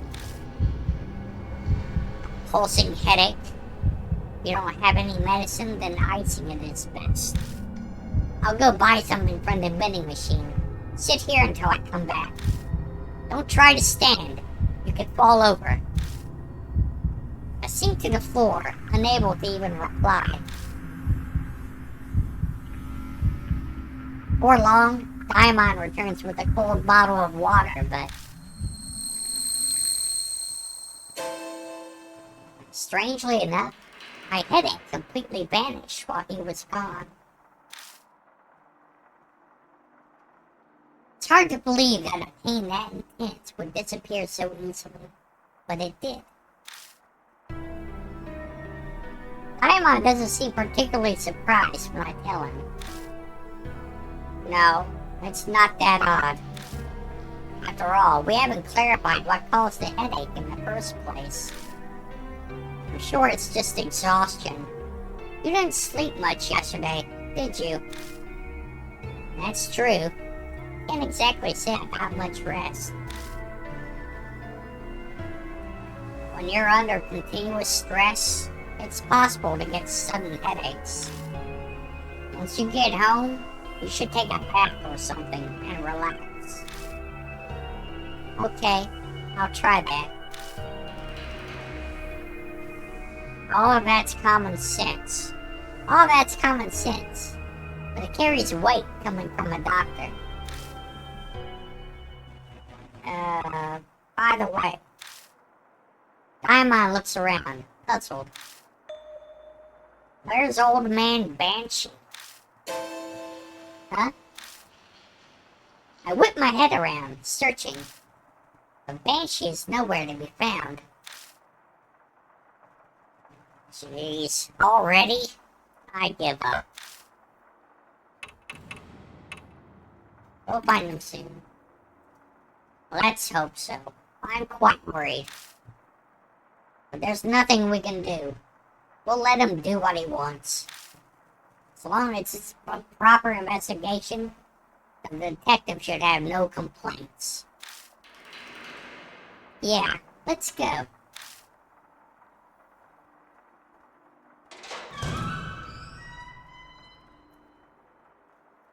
Now, the elevator is stuck on this floor.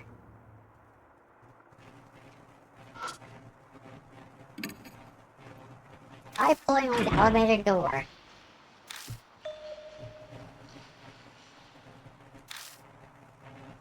Wanna give it a try?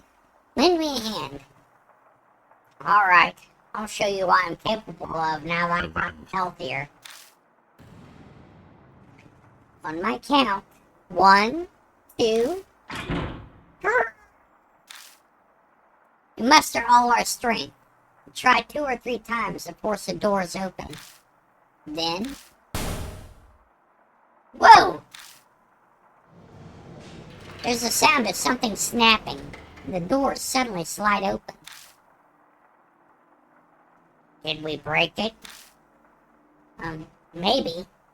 It's probably still okay. But now we can search inside the elevator. Let's go on in. Yeah, we needed someone a little stronger to get the doors open.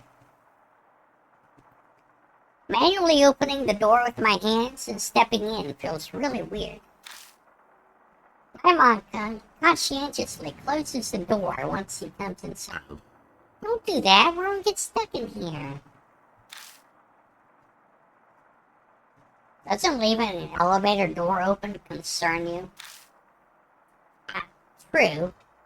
It was just habit. I didn't think about it.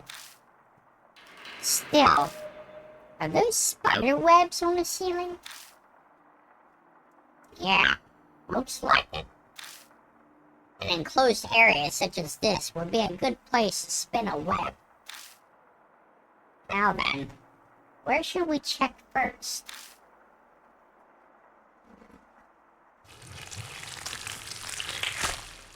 Oh. There are cables coming out of the hole in the top. Looks like a light used to be here. It was taken down for whatever reason.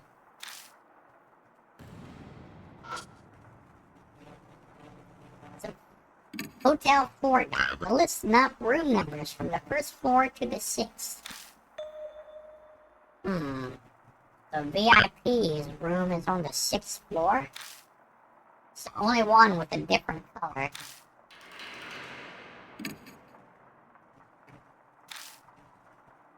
Touching it coats my fingers with dust.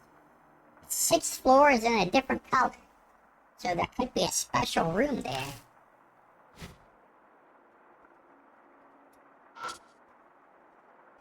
There's a small keyhole above the operating buttons. Emergency keyring.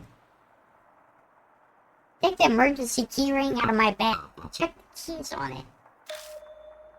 I find a small key that has the word fire engraved on it.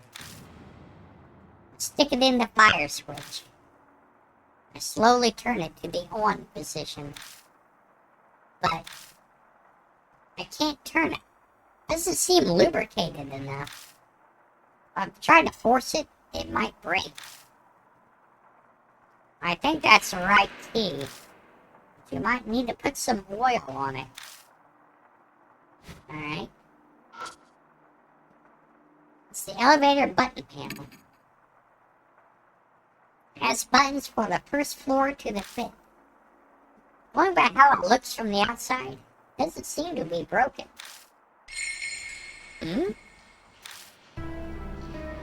Wait, is it just me, or is something off? It is indeed odd. The buttons only go up to the 5th floor. And yet, the floor guide says there's a 6th floor. That is quite concerning. Maybe you can only get to the 6th floor by using the stairs. I don't think so. It says the 6th floor has the deluxe suite. I've never heard of a VIP room that you can only get to using the stairs. That's a good point. They wouldn't make their guests of honor use the stairs. But then, what does this discrepancy mean? I certainly remember how Banshee was fixated on the elevator. He somehow knew it held a secret all along.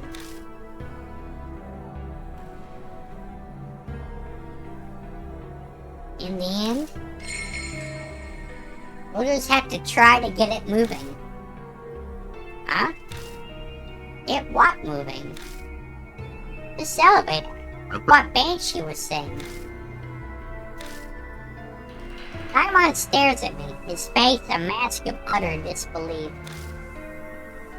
You know Banshee has mysterious powers. Maybe we just need to bet on them. Though his idea has a huge hole in it. The problem is how we can go about getting it to move. I don't have the slightest idea. I see now. thought he was going to get irritated with me, but Diamond thinks about something for a while. Then he slowly starts talking, the way he always does. Venkman, to be honest, I've been giving it a lot of thought since then. A lot of thought to what? Why we survived. Or more, why the spirits were vanquished. I've been considering the reason. It's surprising to hear him talk about that. He speaks as if recounting something painful. The reason why. It's clear that nothing physical was behind it.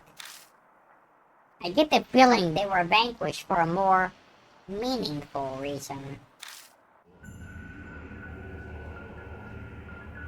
Otherwise, that soldier wouldn't have crumbled just from one hit with a chisel. Which leads me to one answer. The fights we experienced with the spirits weren't actual fights. More rituals with certain conventions. Rituals? Yes, just like religious ceremonies. Rituals that are presented to the spirits. Ritual is a reenactment of something. Obviously, it doesn't actually take place. Maybe going through the motions satisfies those on the other side. Then one's purpose is accomplished. In our case, the spirits were vanquished. Then the marks disappear. It's all conceptual, but it's a convincing argument, especially for those with personal experience. For example, we vanquished Hanahiko with lipstick and a hand mirror. But we were essentially reenacting his memories of his mother. And if you define a ritual as a reenactment, then that'd mean our fights were rituals. I understand that, but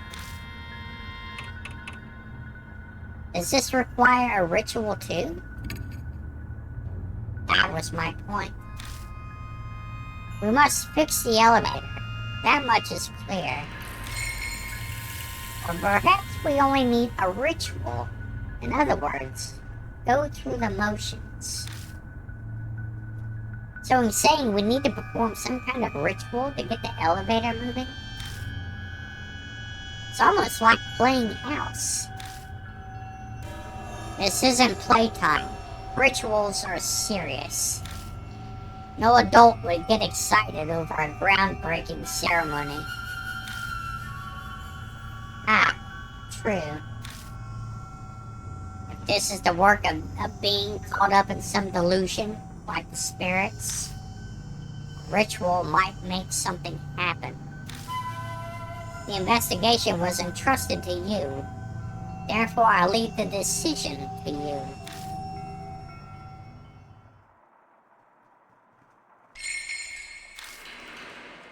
Alright, more information of repairing ritual. We noticed something odd as we searched the elevator. The guide says there's a 6th floor, but the buttons only go up to the 5th. What could that mean?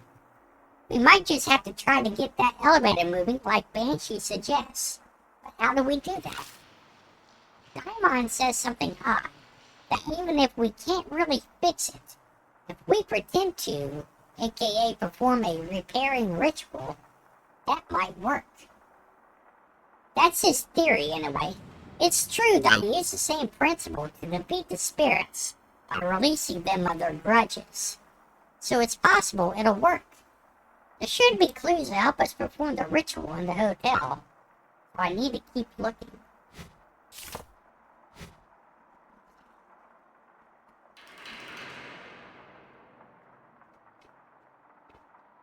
I don't think there's anything else in here for us to do. So let's get out of here.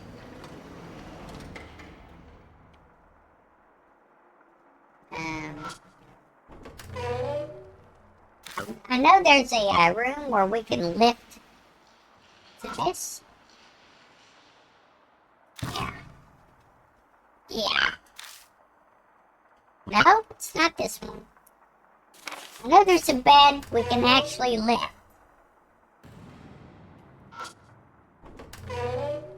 Might be on the 3rd floor. Here it is. See what looks like paper under the bed. I tried pulling on it, but it doesn't budge. I'll have to lift the bed up a little more if I want to get it out. What do you think? Can you lift this? Well, I can at least hold it up. I'll just have to give it a try. Make sure you don't hurt your back. 1, 2, 3. We both lift the bed up together. I managed to drag the object down with my foot. I've got it. We can put it down now. Phew. I worked up a sweat. So, what did you find? Contraceptive? What? That's my reaction too. ... Strange, it hasn't been found until now. Well, at least it hasn't been used. Let's take a look at it. Oh, contraceptive for men. Oh, we found a condom. A contraceptive for men. It was found unopened under a bed.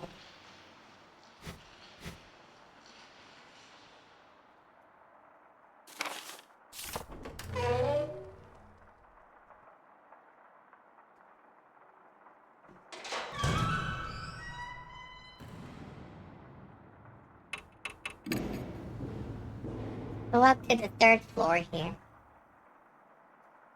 When we return to the 3rd floor. This is interesting. Oh, it's Banshee. Banshee is there. Let me get a drink, because doing his voice makes my throat a little scratchy.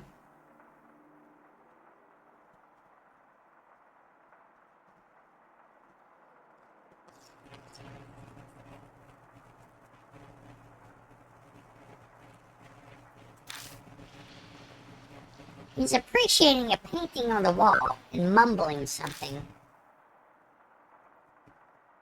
What's so interesting about that painting?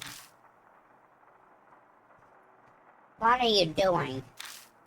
You aren't planning on stealing that, are you? Huh! Even I can tell this painting ain't worth a dime. I was just giving it a good look-see. These paintings seem to have a specific order to view them. See ya. I'm gonna go look somewhere else. Banshee disappears toward the stairs.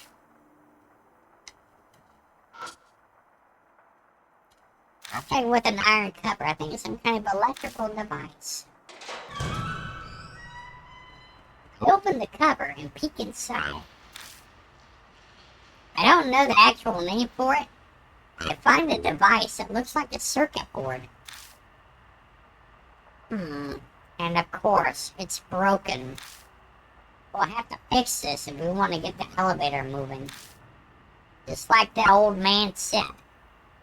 Normally doesn't move without electricity. Of course, we don't have to actually fix it. So as long as we can get it moving. We'll only be performing a repairing ritual. That's all we can do. By the way, Bankman. Diamond's face pales further as it groans. This stuff hanging everywhere. Think it's human hair. Sweat drips down my back. It certainly does look that way. Well, we can only ignore it for now. Yeah, Good idea. Trying to put it from my mind, I reach out to the circuit board. Just then, I noticed something weird. What's that noise? When I hold my head close to the circuit board, I hear a faint buzzing. It's coming from the circuit board. Something might be vibrating inside it. That's often the case with electrical devices. You're right, it's vibrating. Touching the case with my fingers, I can feel the vibration. He was right, the board is vibrating. So that must be why. Daimon nods to himself. There aren't any spider webs here. What do you mean? Nothing. I'd expected this place to be covered with spider webs like the elevator. It was strange to see it wasn't. It's probably because of this noise. Spiders hate small vibrations like this. I've heard that's why they don't spin webs by motors or things like that. Huh. Yeah, it's not really relevant. Now, what should we do about this? The circuit breaker. Oh yeah, I forgot to look at the mini massager. Portable mini massager. It holds rechargeable batteries in the handle. It vibrates and makes a loud noise when turned on. Oh, I love massagers. How about this spoon? I take out the spoon. Well, what do I do with it? I don't have any particular good ideas. I look at it. Central switch is badly damaged. Everything else looks like it's functioning fine. I try pressing the switch, but it's broken, so I can't get it to stay. If I had something like a rubber band, I might be able to keep it in place. Oh. How about this rubber? It's not a band, but it is rubber. I take out the contraceptive. This isn't its original purpose, but it's still rubber. If I stretch it, it should work like a rubber band.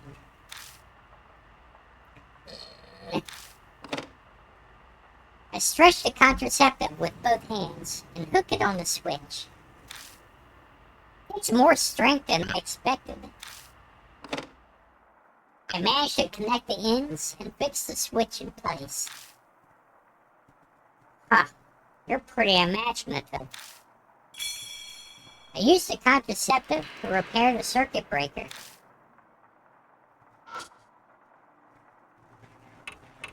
I'll leave it.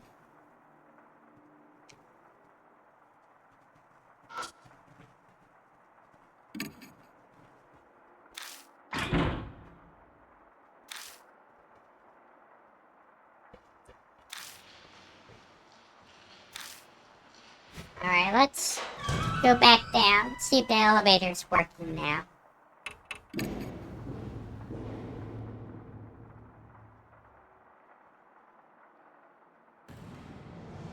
Got in the elevator, let's go.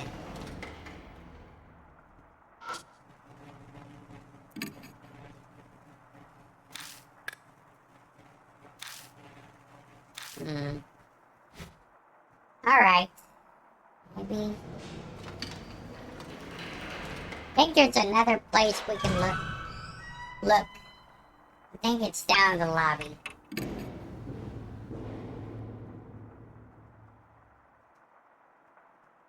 Yeah, right there.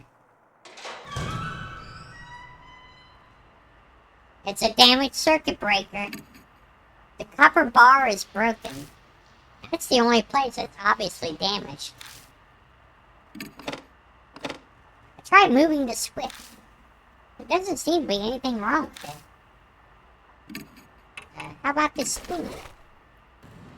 Yeah, I take out the spoon and place it on the bar. Metal conducts electricity, right? I see. So electricity will be able to pass through that. Yeah.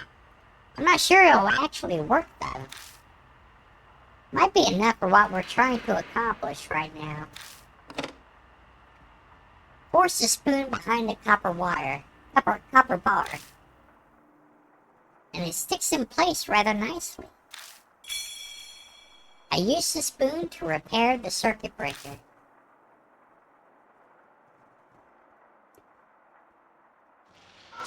Alright, let's see if that made it work.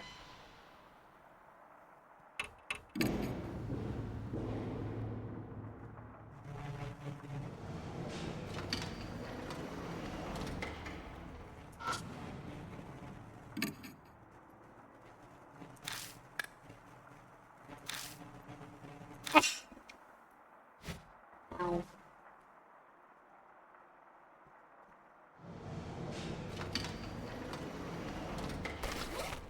Well, what's in my bag? Anything else? Just a credit card and emergency ring. Emergency a key ring and a massager. Let's not forget that.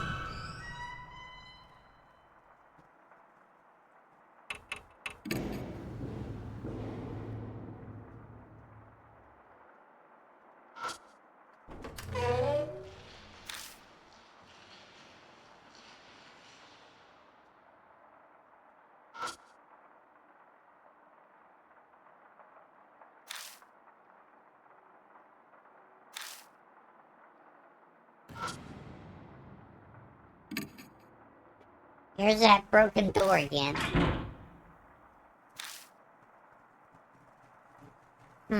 I see. Try opening it while pushing from another direction. Which direction is that? One not involved with opening or closing, but from the side. Try pulling on the frame again. I'll try out my idea. I pull on it again, as I'm told. Grandma puts his hand on the side of the knob and leans his weight toward the hinge. Then... Oh, it works! Good job, Diamond. Door which had stubbornly refused to open, now abruptly pops open. Wow, it actually opened. Just a little life wisdom. I live in an old traditional house, so I deal with my fair share of troublesome doors. Makes sense. You never know what's going to come in handy. There might be something inside. After all, this guest room seems different. Yeah, I should be careful. I open the door to the bathroom. Oh. Oh! Yeah. There's a bathroom sectioned off with glass. Looks like it has a rather extravagant tub. I shine the light through the glass door. Find trash lying in the bathtub. I step inside and dig around in the bathtub. Immediately notice a large object that looks like a small log. What's this? I stare at it until I realize what it is. Oh, a wooden horse head. Diamond seems shocked. Might be a little late to be saying this, but you really are impressive, Bankman. Oh, wait. I discovered wooden horse head. The neck looked like it was attached to a body before it was broken off.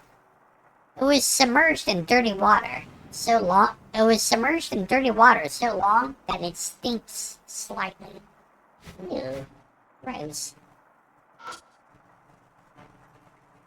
The toilet's sectioned off with a glass door. The wallpaper isn't particularly dirty either. It looks like it's been taken good care of. Let's look inside. I go inside and flush the toilet. The toilet lets out a horrible coughing noise and spits up some black water. When I look up, I notice something stuck on the side of the tank. Found a worn-out talisman, okay. When I pick up the worn-out talisman, I feel warmth flow through. Got soul power, okay. Now we got a little bit more energy. There are dark red stains by the sink drain. Seems to be dried blood. Someone must have lost a lot of blood, going by how much is on the floor. What the hell happened here? Check out the cabinet. It's a shelf stuck on the wall. It's lined with hairdressing products, cologne, and lotion. Some of the bottles still have a bit of liquid left, but most are empty. I check through all the bottles on the shelf. I find a tube that still has something left inside. Maybe toothpaste? I look at the label. Got Vaseline. Ooh. Okay. White petroleum, huh? It's used as lubricant and moisturizers. Huh. Might come in handy.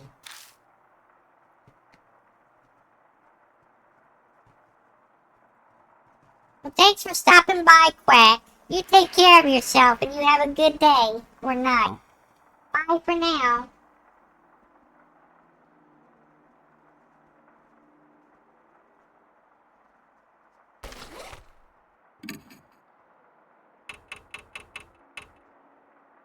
See, a tube of Vaseline that's sold as a moisturizing cream.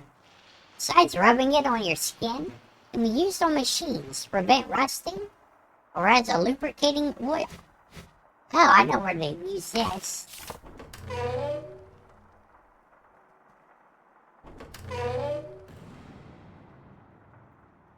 Let's go around and go back downstairs.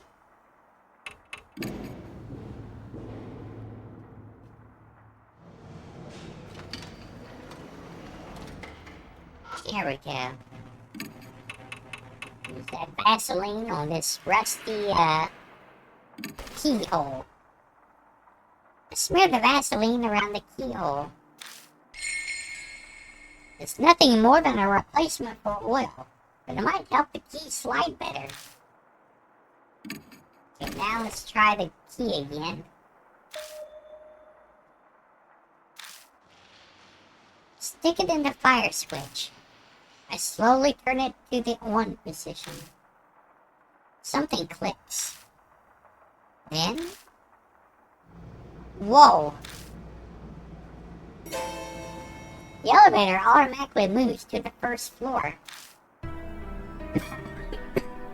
Excuse me. Daimon groans as he wipes sweat off his face. I can't believe it. It actually moved. Wait a second. You're the one who suggested we do a ritual. I suppose so. Still, I'm shocked. Now, finally. Yeah. We might be able to go above the third floor. Exactly. I wonder what we'll find. Well, let's find out. Go to the fourth floor. The elevator is stopped at the fourth floor. Looks like we managed to make it up here. Yeah. Let's go.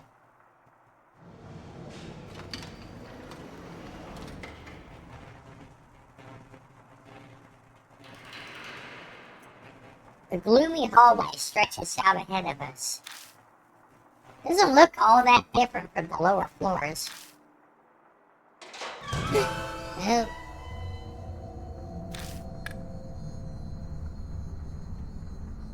It's her.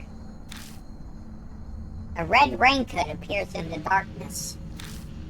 My grip on the flashlight becomes sweaty. Bats.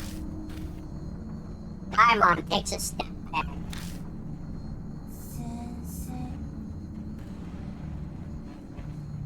Sir, other people are unnecessary.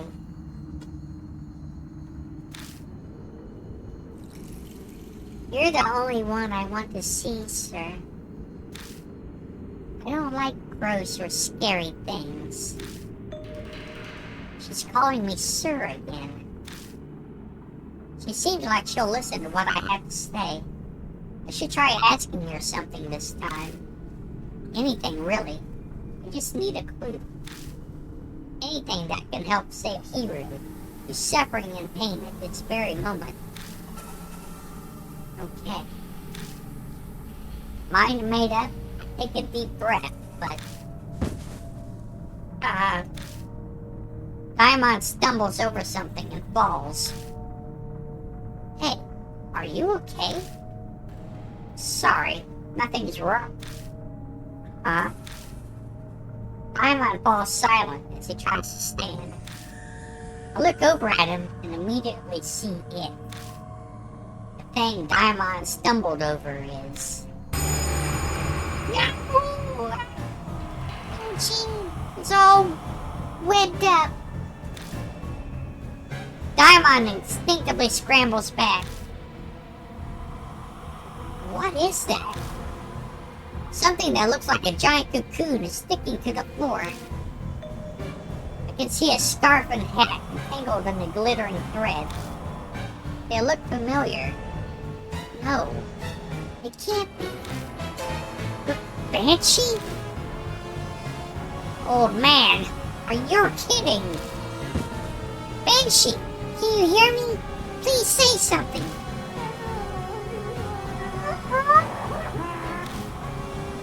I hear a muffled voice from the cocoon. He's alive. Ooh, not for long.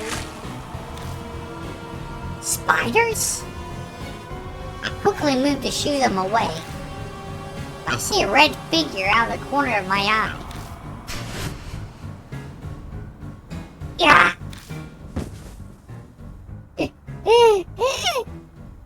Daimon's so panicked he's unintelligible. I know what he's trying to say. Escaping to the elevator is our only choice. Go! Go! Together we rip Banshee up off the floor. Carrying him like a log, we stumble to the elevator.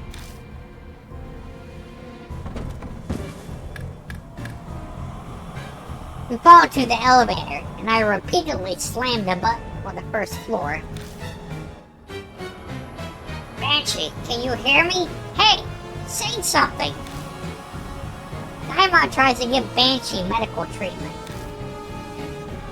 Damn it, he's no longer responding. His body's gone rigid. As Daimon focuses on helping Banshee, I see something black squirming by his shoulder. Daimon? Huh? Ah! I blink, and suddenly the entire elevator is filled with wriggling shadows. They come in one after another. Oh.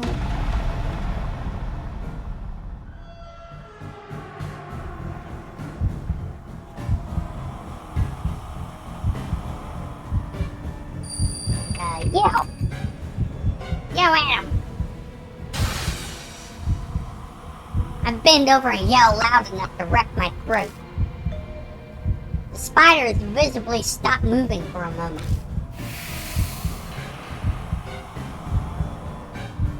Okay, that was enough. They're still coming. We need something stronger.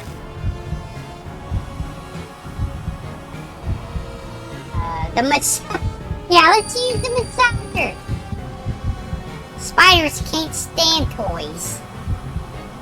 I take the massager out of my bag, press it against the wall, and turn it on. A growling vibration runs through the walls. spiders suddenly started acting strangely. Yes. Yeah, they don't like vibrations. We did it!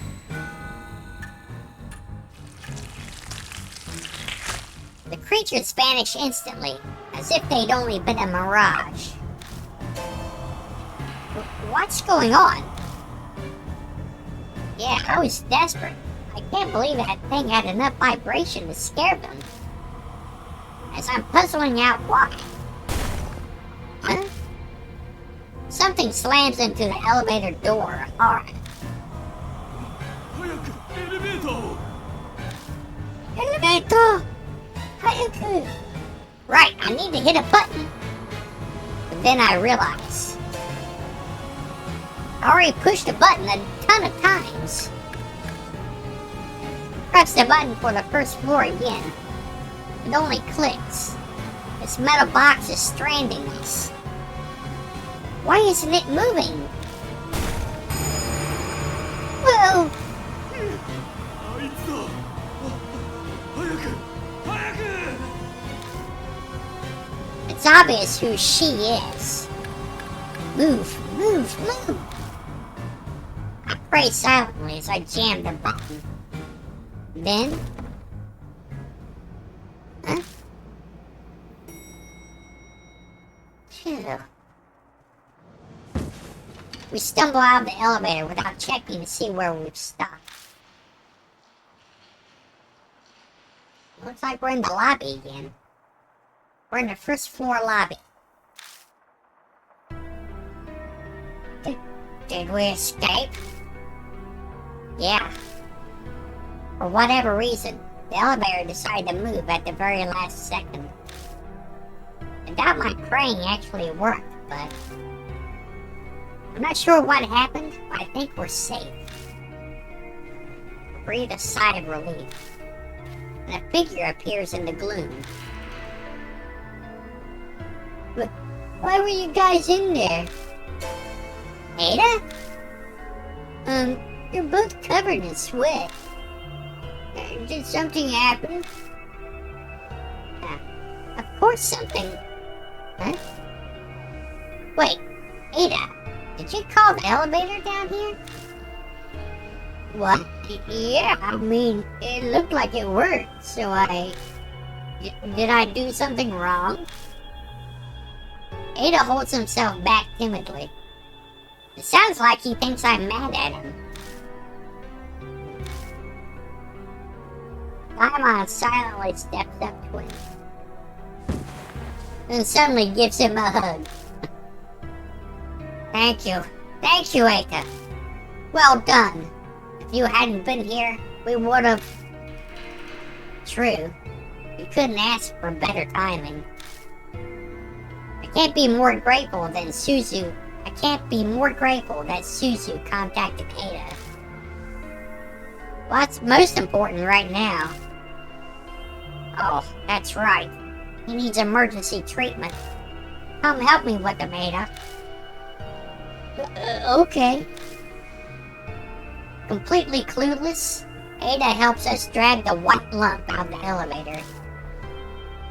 What is this creepy thing? I hesitate for a moment before I reply. But he should know. Banshee Ito.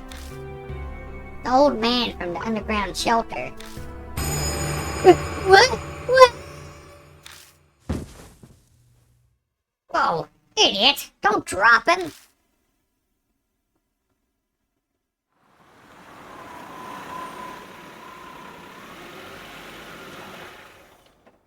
I don't get back to Kujo Mansion until almost midnight.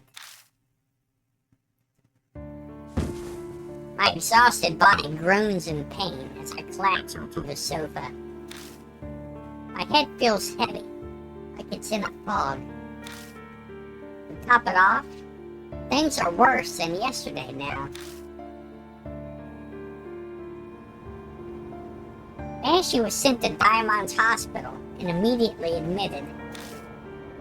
He's no longer conscious, and untrained eyes would say he's just sleeping, but He's actually fallen into a deep coma.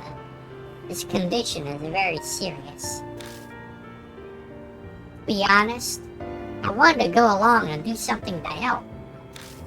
Daimon chased me out of the hospital, said I'm overworked and sleep deprived. Ada stayed behind at least. Not that he's replacing me, but it's good he's there. I'm frustrated with myself for thinking he'd be useless. Once everything is over, I definitely need to thank Suzu.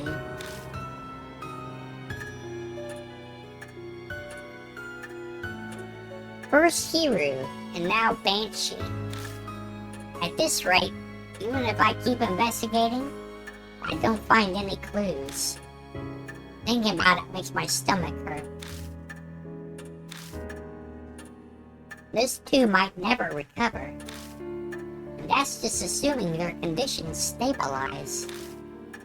If they get worse, something even more terrible could happen.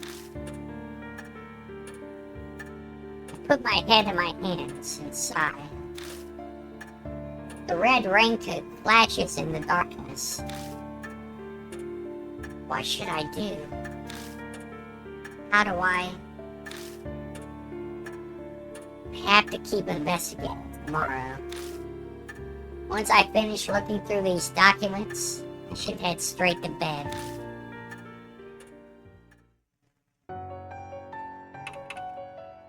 Save.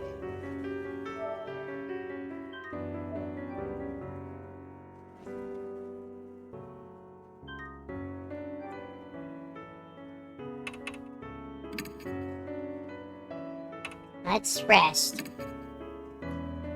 I have to go investigate again tomorrow. I need to go to bed early and rest.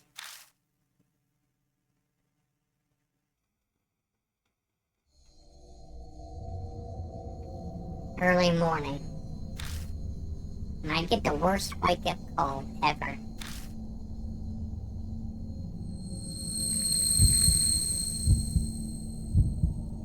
A severe pain threatens to split my head.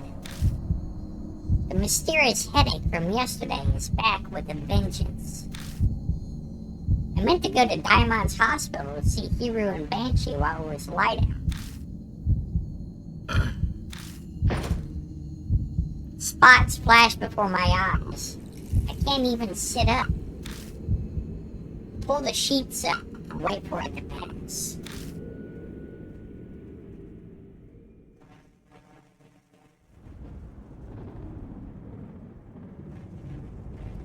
I'm only just able to move by the time the sun is setting. Thunder rumbles in the distance. It sounds like rain again. Great. I press my fingers to my temple and check. The whirlwind of pain has once again disappeared without a trace. I sigh.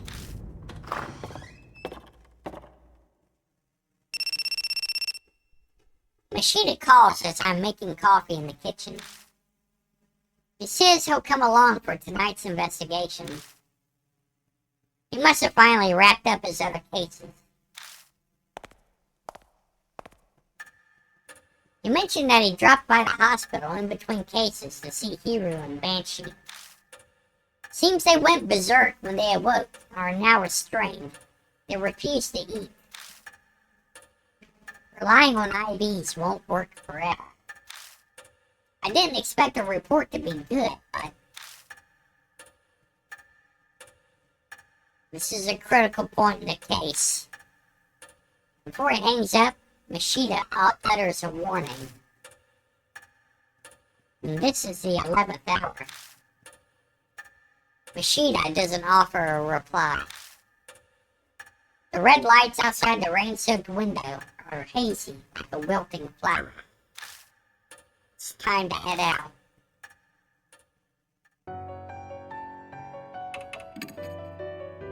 Let's head off to Masquerade again.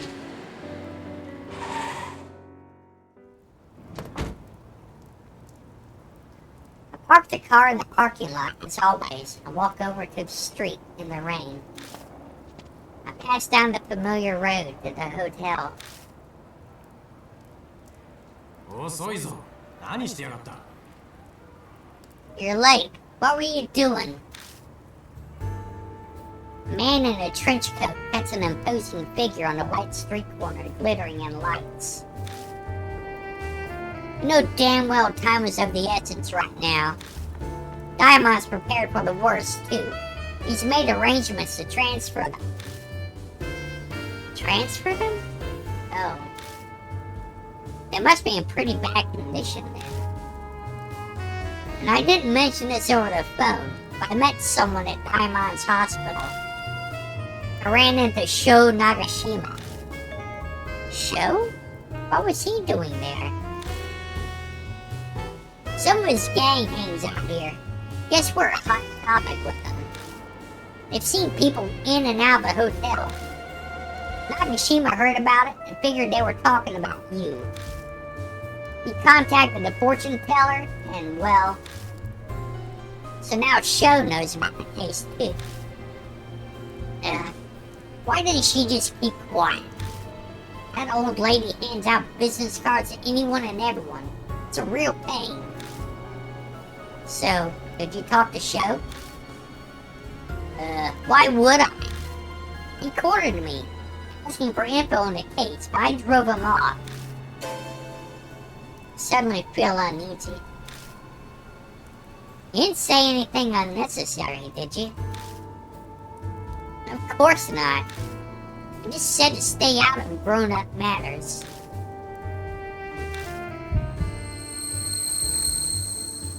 For just a moment, my vision tunneled, and the blood vessel on my head throbs. Something wrong? No. I'm fine. I'm sure he doesn't want Sho involved either. But I really should have considered his words more carefully. I hear footsteps coming up behind me. It can't be. Go? I raise my head with a sudden sense of dread. It's only Moe Watanabe. Thank goodness you're here. Thank goodness you're here after all. Good thing I came straight here. I got the results you asked me for. I look at her blankly for a moment, but then I remember I asked her to use her connections to investigate the rumors. Right. Thanks. There's no time. Give us a short version. Oh, okay. Then I'll... Pardon me. Then I'll only cover the really important parts. I heard something amazing from someone who was there at the time. What? Like a hotel employee? No, not like that, jeez. I say someone who was there. I honestly mean one of the high school girls who was up to no good. You talked to one? This is legit, right? Even Mashida's interested. Well, must have been him. Only the people who use Masquerade really know what happened here. What happened there. Hearing from someone involved is best. Yeah, her name's Eiko. The editorial department helped me track her down. Project Eiko, they called it. She went to a nearby high school and did this part-time job, apparently. What's really important is what Eiko said about her classmate Esko. Moe pulls a voice recorder from her bag and hits the play button.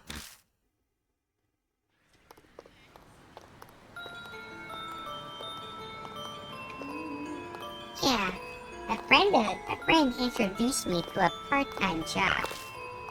It was whimsical. I just did it on a whim. Yeah, so we're supposed to meet at that hotel, Masquerade. And there's a system there where someone introduces us to customers. You get a lot of money from it. So everyone was dying to get hired. But one day there was like an incident. Someone at school found out about the job. Some goody-two-shoes class rep, Esco, said she was going to call her teacher, Emilia. Everyone freaked and apologized to her, saying they'd stop. She wouldn't listen.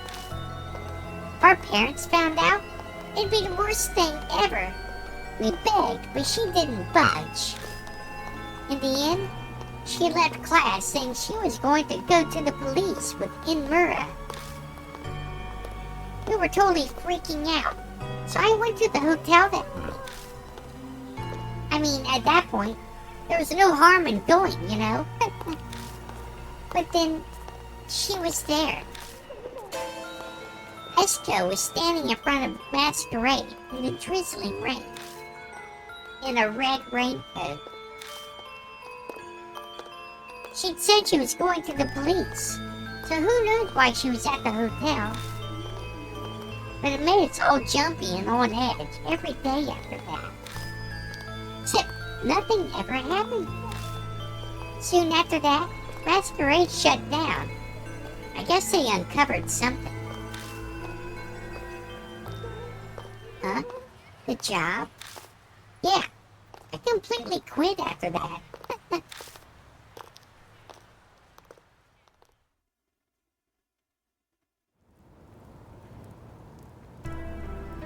That's Aiko's testimony. Just the important parts, though. Moe got a fascinating first-hand account. The rumors of Red Riding Hood, and what was written in the guest books we found in the hotel. All the pieces are in that girl's confession. So, what ended up happening to Esco? I don't know exactly, but apparently she stopped coming to school. According to Eiko, she just suddenly stopped showing up.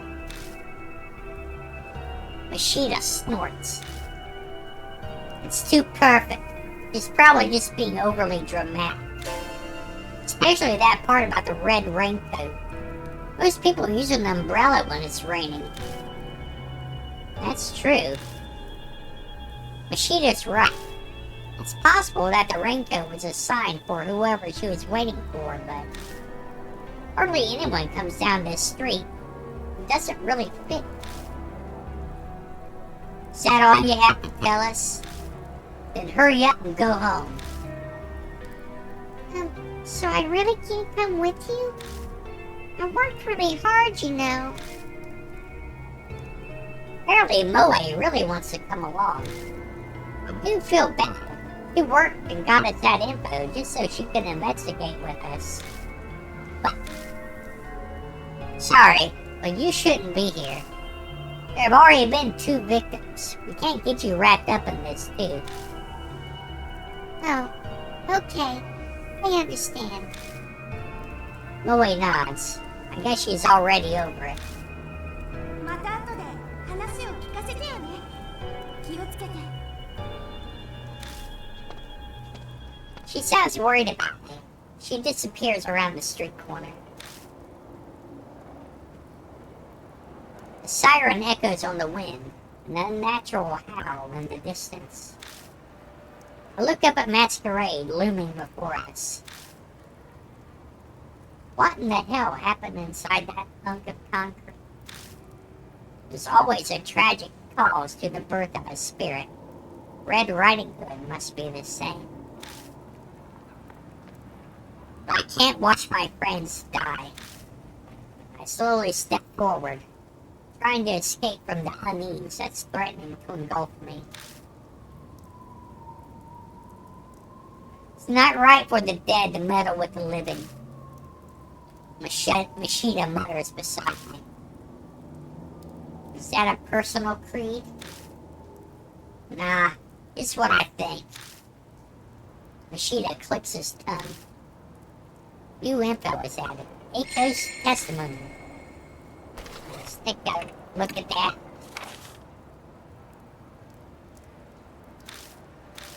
There we go. Always shows up and gives us a testimony of Eiko, a student who used to work at Masquerade. One day, her classmate, Esko, learned about the job and threw everyone into a panic by saying she'd tell a teacher.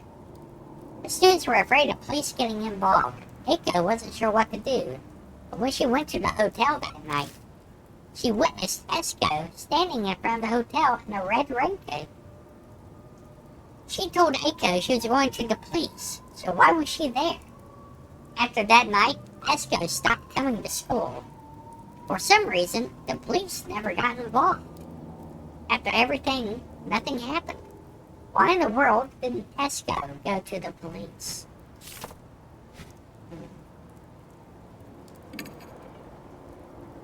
Let's go ahead and save.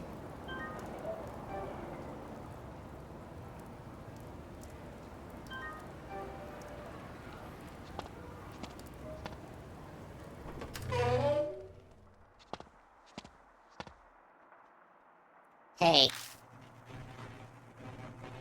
As I step into the hotel, into the lobby, Machida stops in front of me.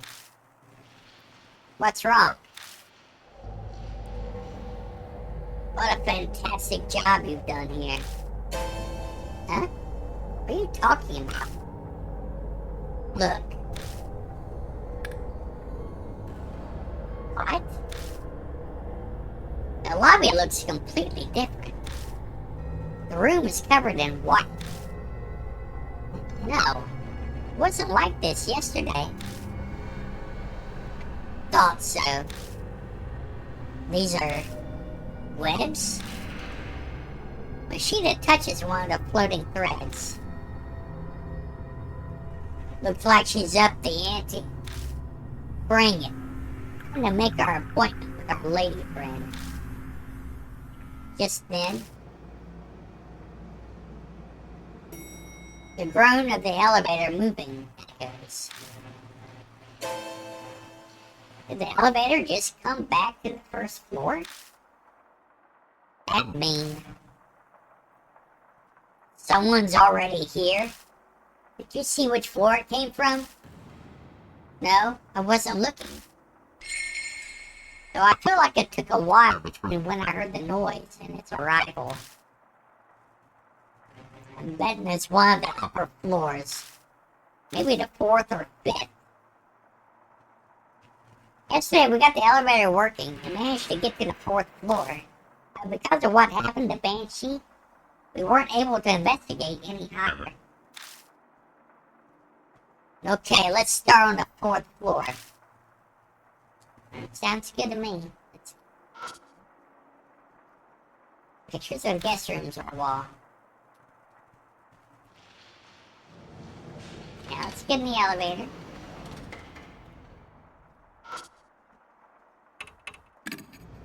Let's go back to the 4th floor and see if we can actually investigate or being chased away. Masquerade wife. It's a picture of a masked girl running down a trail.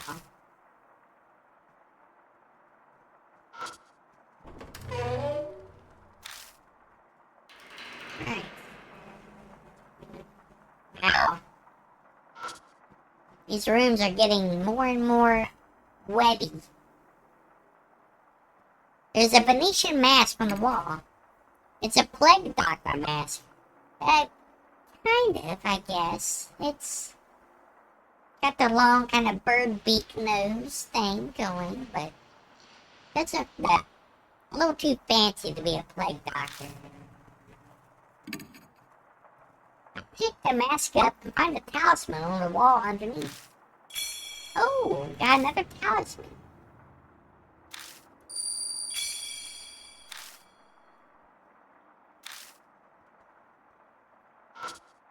This.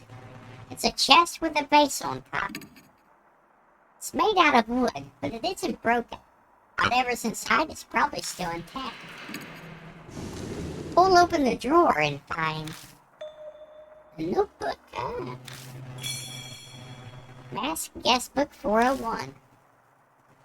What's that? A guest book provided by the hotel. Guests write about their experiences in it. I glanced through the pages. This guest book's entries are clearly different from all the other ones. It covers a number of horrifying topics, such as devil worship, different kinds of torture. Every page is crammed with stuff like that. It's impossible to tell which ones are delusions, which ones actually took place. The only thing I can say for sure is that it's surging with a twisted, single-minded appetite. I silently hand over the guest book. Machida skims through it, then smirks. It's quite the hobby. The handwriting differs by page. This was written by several guests. I find that hard to believe. I sincerely doubt there are so many people in the world who have such a unique hobby. They're like moths drawn to a flame. You wouldn't even know to look at them. The pieces are finally coming together.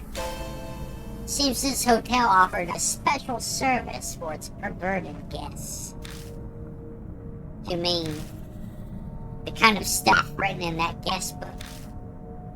Yeah. The kids working that part-time job were probably part of it too. Guaranteed their safety and complete confidentiality, of course. After all, the one who sold his soul was probably most nervous about that. Still, these people have quite the imagination. Machida mutters sarcastically as he casually leafs through the pages. Then he stops. Hey, this phrase, you know what it means? The phrase Mashida's pointing to is Jorogumo's punishment. Jorogumo, huh? It's a spider monster from Japanese folklore that can shapeshift into a beautiful woman. Ah, so you do know about it. Thanks so much for the info dump. I ignore the hint of sarcasm in his voice and read the rest of the page. Jorogumo's punishment. It's a recreation of a certain urban legend. You capture the largest spider you can find. A wild one would be best. Sharpen the sacrifice's senses with drugs. And use a mouth speculum to keep their mouth open. Then throw the spider into their mouth. They manage to swallow it, they're innocent. If they don't, or the spider escapes, they're guilty. It's a witch trial meant to judge truth from lie. If I get a sacrifice that needs punishing, I'd like to try it out immediately. Can't be that what's written here was actually... Did someone actually do this? Who knows? Hey, calm down. Take a deep breath. Yeah, it's okay. I'm calm. I doubt Machida believes me. It's obviously I'm totally rattled. Don't forget, Bankman. We can't die here. Of course. I know that. Try to keep my reply as steady as possible. But my hands keep shaking as I put the guest book in my bag.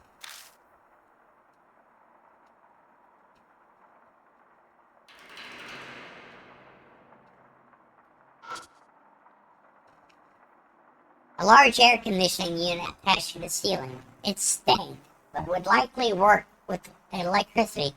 Lickly. Well, there's a lot of spelling errors in this section of the game for some reason.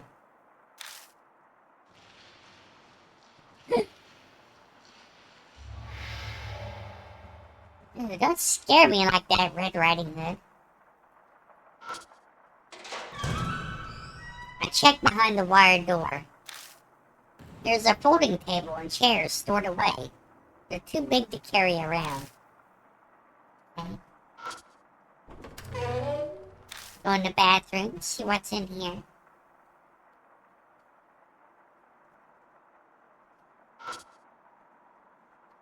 It's a trash can with a lid. The plastic trash can has a number of cracks in it. Maybe it was kicked by guests or something. Turn it upside down and shake it. A wad of paper falls out. Oh, found a worn out talisman in the garbage. How nice. Lucky for me.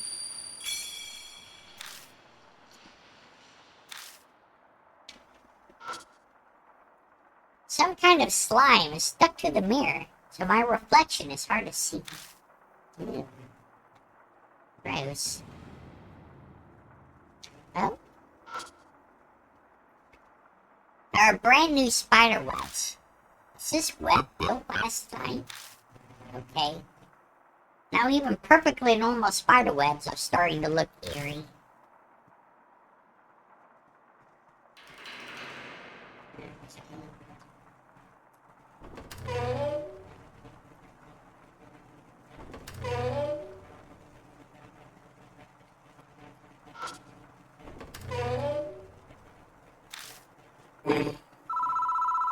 Uh-oh. Hello? I hear a faint laugh. I don't hear anything more coming from it. Oh, you just called me up to laugh at me, huh? Well, thank you, I appreciate that. Feels like the mask is staring at me. I take it down to examine it, but it's just a mask. Still feels like it's staring at me, though.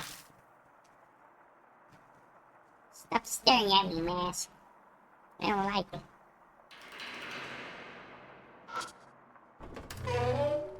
Go in the bathroom. Anything in here? There's dark red water in the bathtub. My nose rebels at the stench of iron.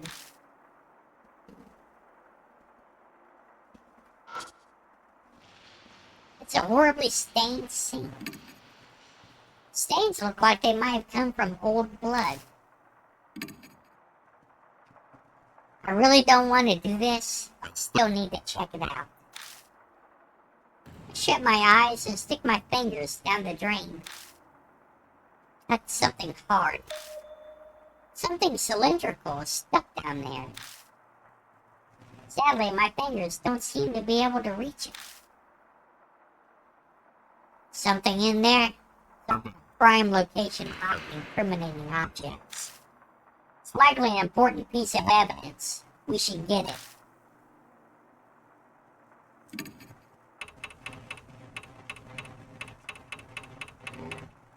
Said I can't reach it. Yeah.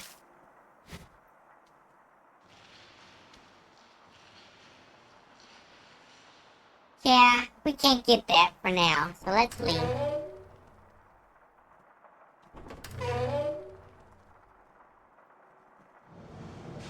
Let's go in the elevator and go up to the 5th floor.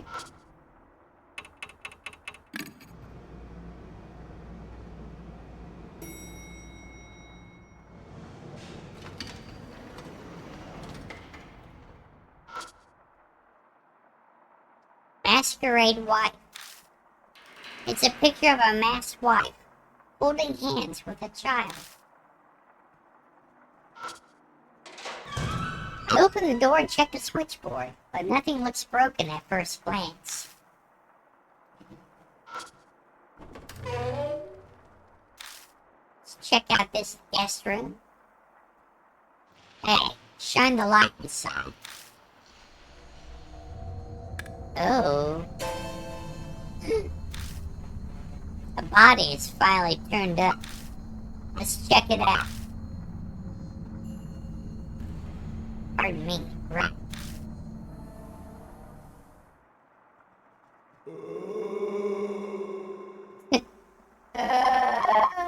It feels really good. It's a decorative coffin. Not anything more than a fake prop, but looks well made. Its placement makes it look even more real than an actual one. Open the lid of the coffin. I find a book among the junk inside. Got Monster Encyclopedia? Oh no, it's the Monster Girl Encyclopedia. That kind of book wouldn't be so out of place in a hotel like this one. It's a book about different monsters from around Japan and their associated legends. Machida flips through the book. Huh. So the spider monster originally killed people by drowning them in water. Yeah, that sounds right. I remember reading a legend like that in one of the books piled on my desk at Kujo Mansion. It usually targets woodcutters or hunters, but they're always saved at the last minute. Every region has a story like that. Saved? How? They use a tree stump. A spider takes it instead. Then the protagonist escapes. I don't get it at all. There's no point in complaining about folklore. In any case, this will make for a good reference. Take it with you.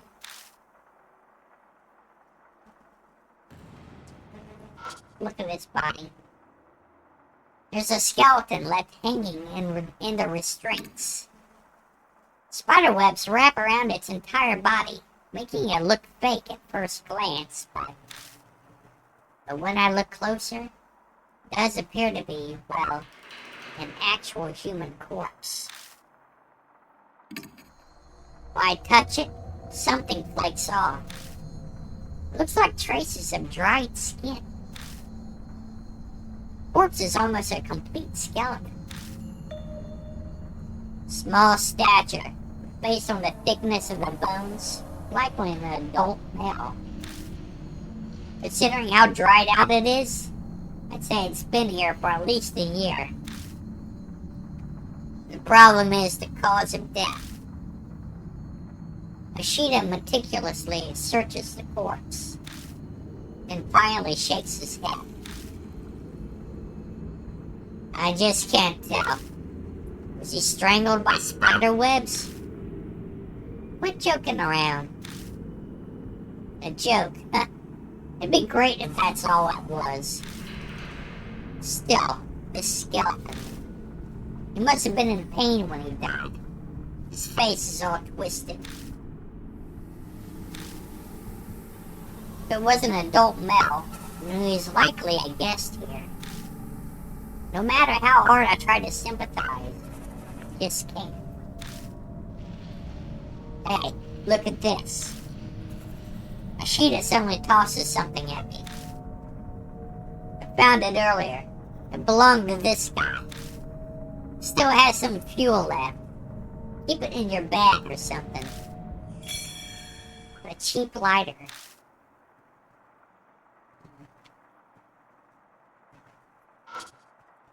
Well, I'm not sure what we're going to do with that.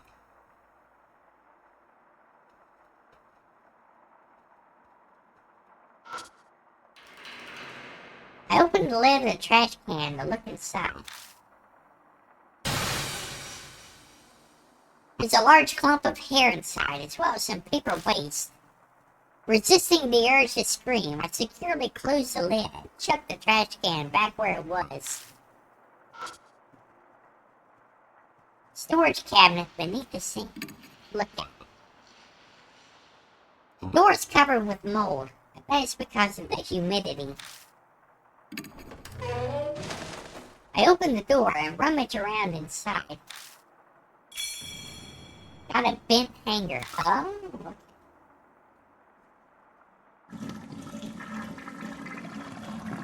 I'm sorry. That was me.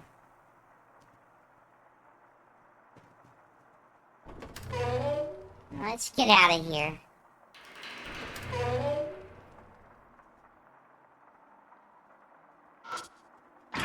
this door to room 502 is locked. I don't have a key, so...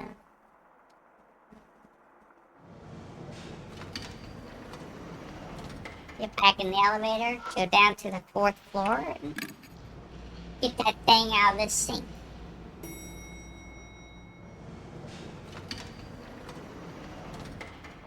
So right here.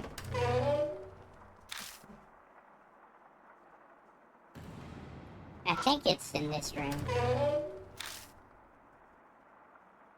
Yeah.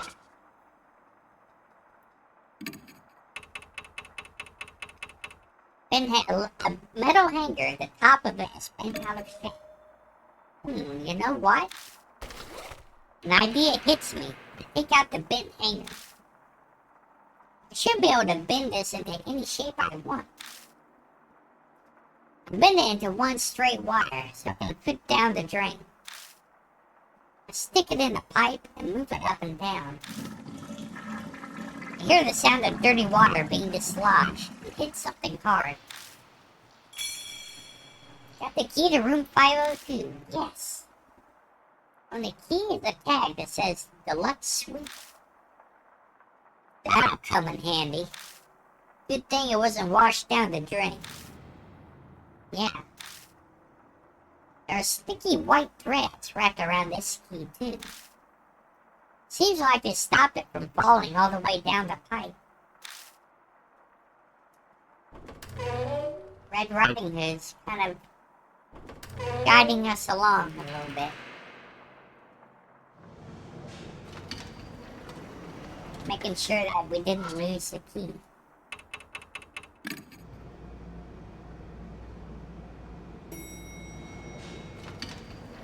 Here. Alright, use the key to room 502. Oh, this is the deluxe suite, eh? Yeah. Looks about right. There's a broken wooden horse. Looks like it was treated pretty roughly. The horse is laying on its side. I go to lift up the wooden horse. When I do, I notice something catch the light. I pick it up and discover it's a metal tool. It's a mouth speculum. It's usually used for medical purposes. Some maniacs use them for other things. Just as I'm replying to machine, a white light flashes before my eyes. I black out.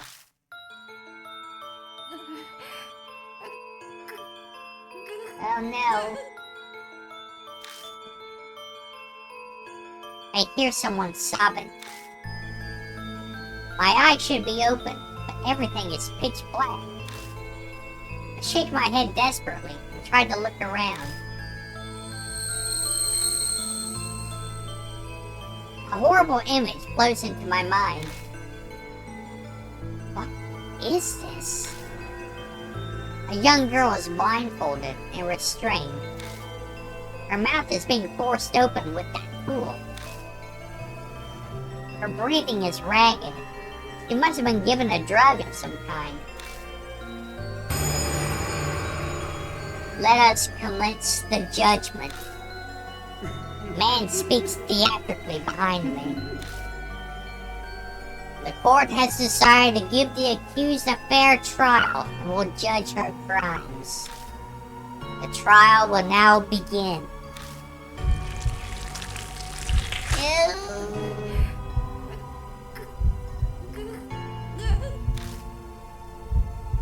I shall put this spider in the accursed's mouth, and if it crawls out, she is guilty.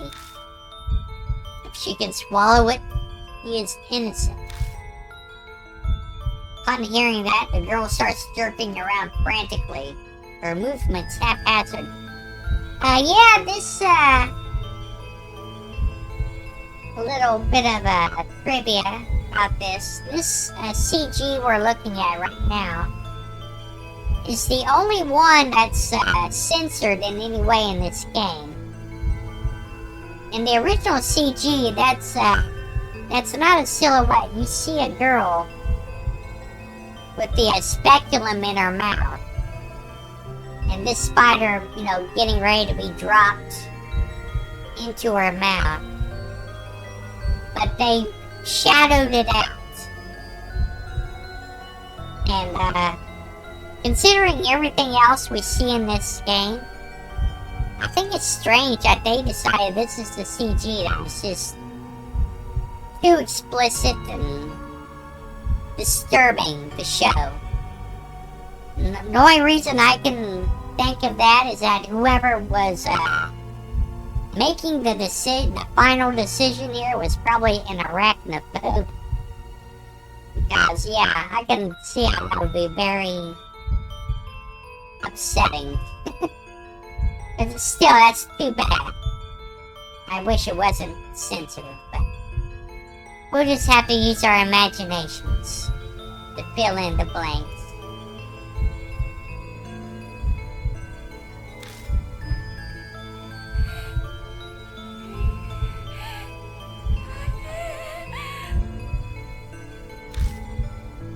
She desperately cries for help.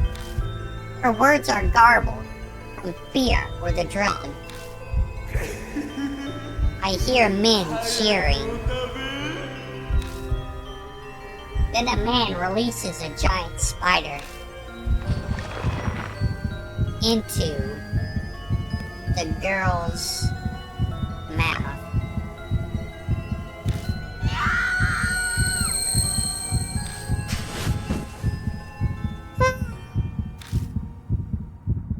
Hey, get a hold of yourself. Benjamin, can you see me? The spider. Get it. Get it. Idiot. Calm down.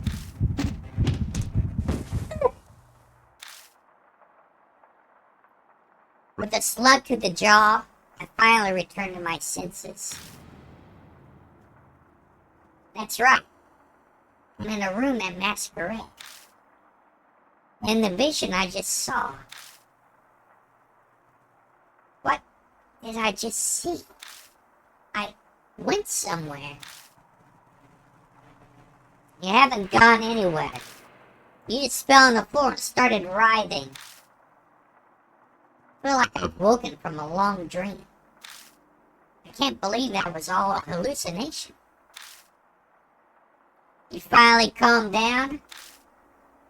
Yeah. I'm fine now. I wiped sweat off my forehead and swallowed. That girl who was restrained. Was that Esco? If so, then was she unable to go to the police because she was called by the people here? It's beginning to look that way, isn't it?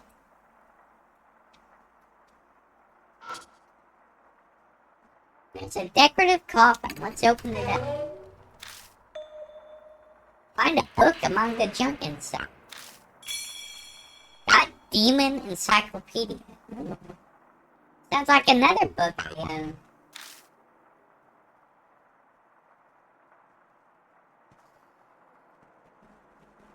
Yes, it does. The book has pictures of various demons and demonic crests and lists their characteristics. Yes, it is. That sounds like another book I actually own.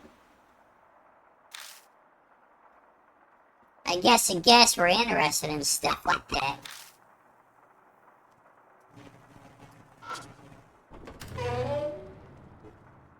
Open the door to the bathroom.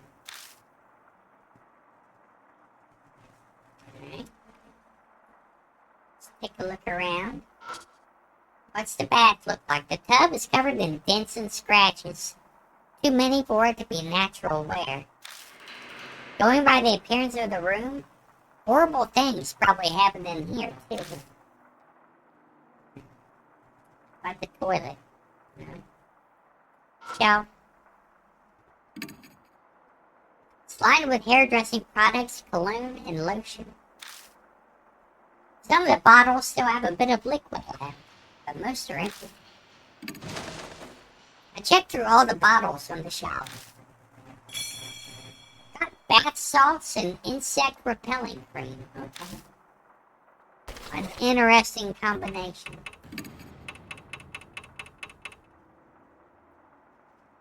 Encyclopedia covering, okay. A cheap lighter.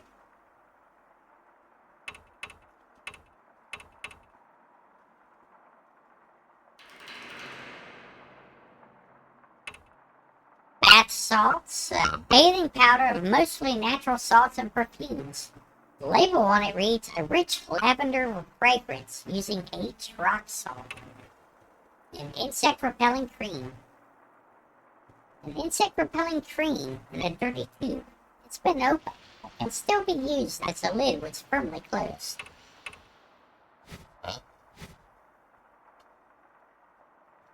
Keep that in mind.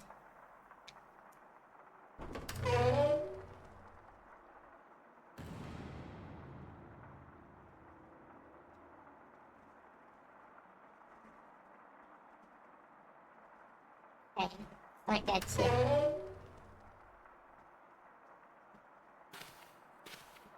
I hear footsteps as I step into the hallway.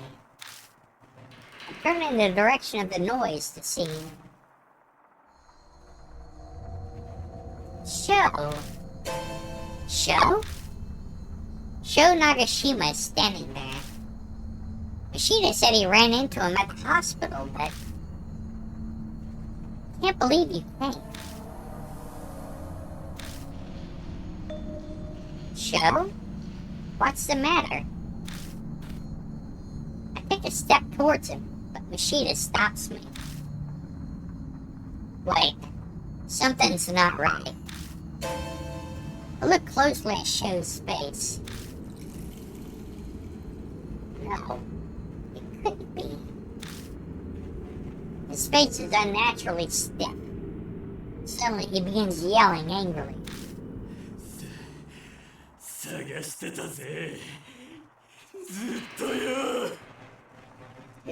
I was looking for you this whole time. I'm gonna kill you. Raises a metal bat he was hiding and moves in to attack. Get back, Venkman!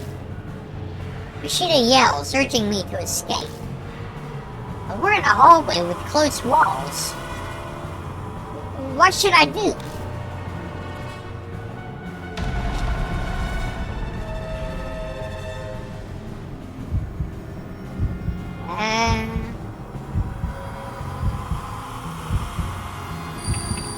Right on my left. I quickly dodged to the left.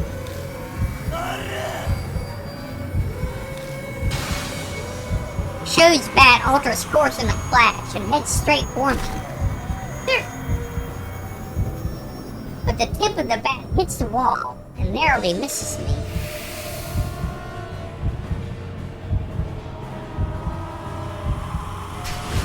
He straightens only to swing his bat again.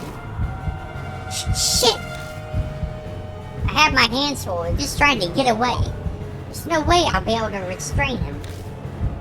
But if Sho's like Hiru, is infected with the same mysterious poison, we have to restrain him, or his life's in danger. Can't do this alone. What do I do? Die! Sho's deranged eyes burn a hole in me.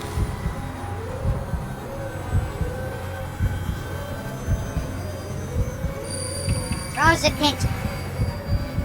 Distract him. Ah! My chances are thin no matter what I do. That my only choice is to draw his attention. Huh?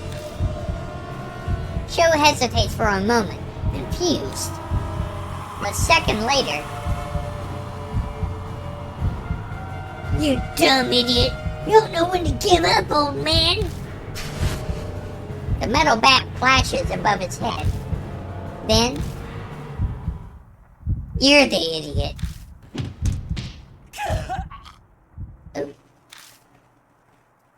Machida suddenly appears next to him and throws a direct punch at his face.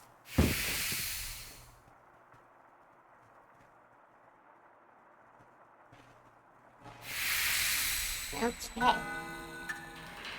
Did it. Sho tumbles to the ground.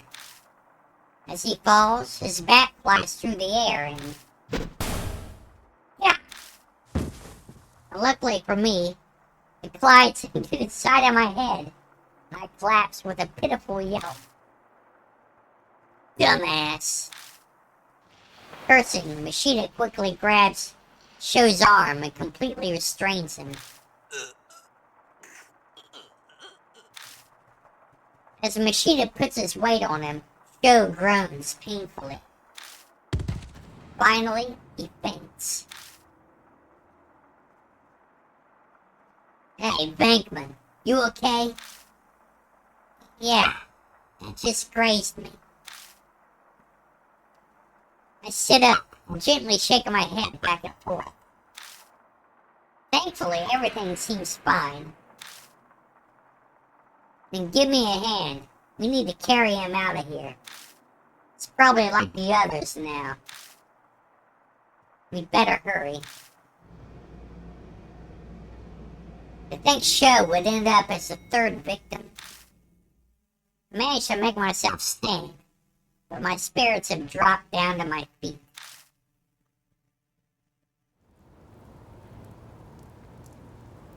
It's still sprinkling outside. We drag Sho out of the hotel.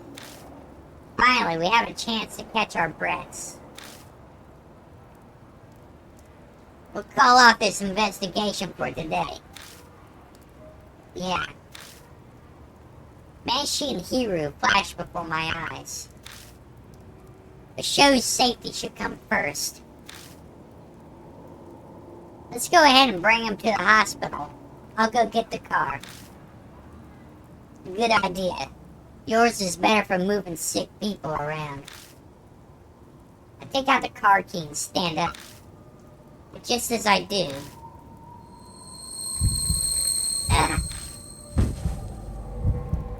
piercing pain runs through the side of my head. I fall back to my knees. Bateman! It's just a headache. I thought it had gone away, so why? You got hit right where it hurts, huh? Then just rest there. But, Sho. You're injured too, so take it easy. I'll take Nagashima in my car. And wait here until I get back. Got it? I'll come straight back after I drop him off. Sorry. Sho's in your hands now. Machida collects Sho and disappears. The soft pitter-patter of rain permeates the area. The sound of the rain seems to make this place even quieter somehow. Then I notice something. The noises aren't the only thing that's vanished. The pain is gone. The intense headache has faded, like it never was. This happened to me twice before. Hold on. Now I'm suspicious. I think back on the times when I had a headache. The first is when I went inside Masquerade with Daimon and Banshee. Then, I'm pretty sure I wanted to keep everyone together. But then I had a headache. Banshee up and disappeared. My next headache came the following morning. I was trying to go see Hiru and Banshee, but in the end I was unable to. Then just now, I was going to go to the hospital with Sho and Machida. I gaze at the entrance to Masquerade. You're the only one I want to see, sir. what Red Riding Hood said. I get it. I stare at the hotel as if I can see through doors. I feel like I can see a red figure inside. Well, hello, Tio. I'm doing okay. How are you doing?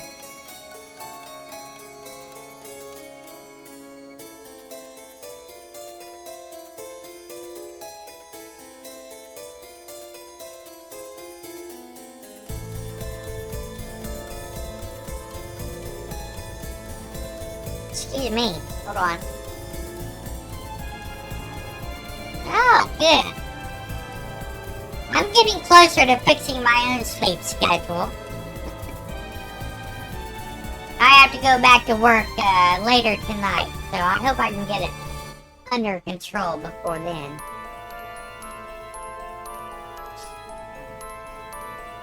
I feel like I can see a red figure inside. One rainy night, a girl stood there wearing a red raincoat. And I haven't started streaming with my new PC yet. This is on my laptop still. But yeah, I'm gonna do a little bit of experimenting with it before I try and stream with the new PC. But yeah, this is still the laptop for now. I hope to try to maybe do some streaming with the PC this coming weekend. We'll see.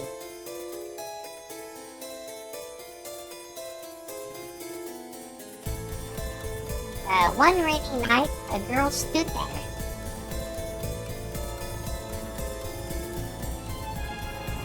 Oh, hi, Glitch.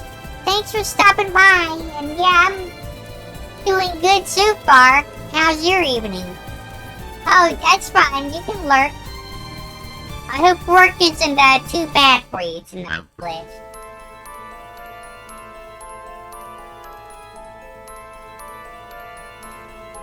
Well, I have installed OBS on the new PC, so that part's over with.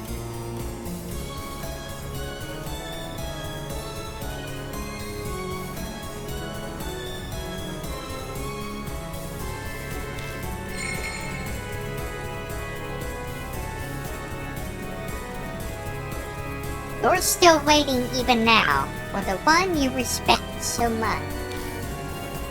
That headache always attacked when I was trying to stick with other people.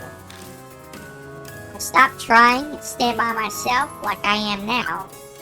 Then it'll vanish like it was never there. I get it. Kiru, Banshee, and now Sho. I've got my friends all caught up in this.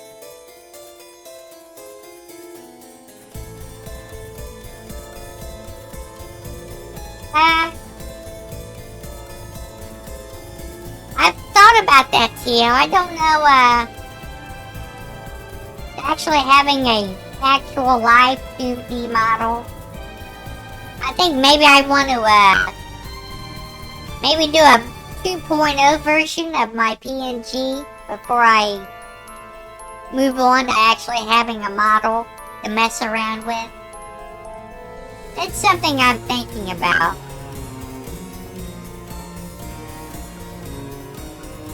But it is, I've definitely considered it. But right now, I just want to focus on improving what I have now before I make that jump to having an actual 2D model that moves around and talks and all that stuff.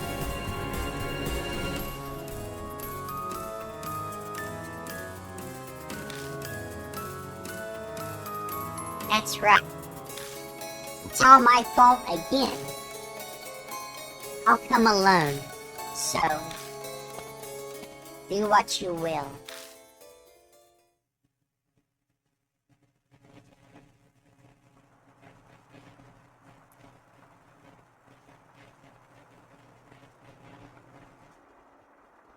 Go back inside Masquerade.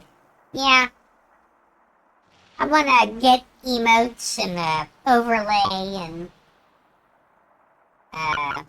like I said, I want to maybe do a redesign of my model, my character right now, before I decide to move even further towards having a 2D, live 2D model to mess with.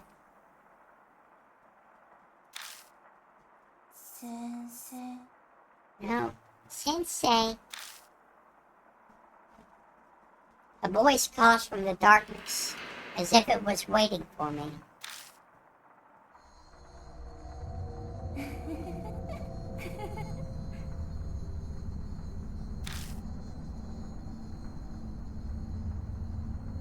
What are you telling me to do? 赤い糸見る You see the red thread of fate, right? The top floor, in the room of masks. The top floor? The 6th floor was listed on the guide, but it was impossible to reach.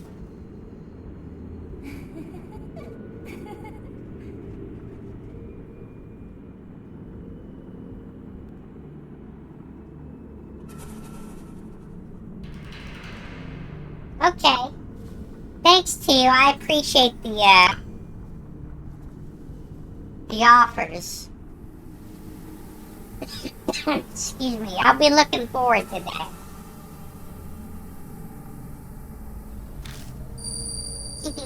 I'll be waiting. Bye. Red Riding Hood's figure melts silently into the elevator. Oh, okay. I'd like to see what they can do then.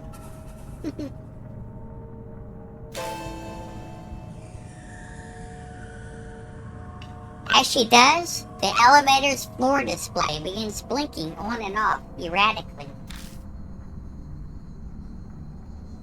The combination. You know it, don't you, sir? Her voice reverberates throughout the elevator. So she's telling me to go to her? This combination. What in the world could that be? Oh, I know what it is.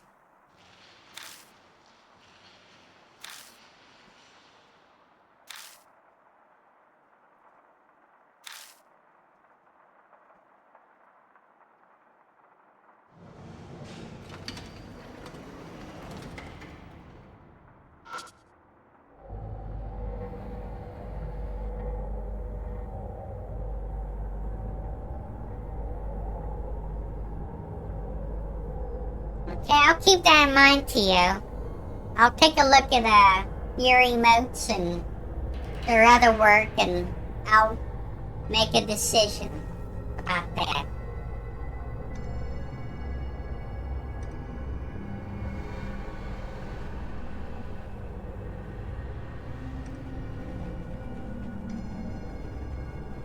The spirit vanished into the elevator. I must be able to use the elevator to get to the top floor then. And the floor display began to blink on and off erratically. That's some kind of hint? That word she used, combination. Stare at the elevator buttons. Maybe I'm supposed to push these in a certain combination. I press the floor buttons in a certain order. I might be able to get to the 6th floor. What's the order? I've got no idea. I've got to think. There has to have been a clue somewhere inside Masquerade.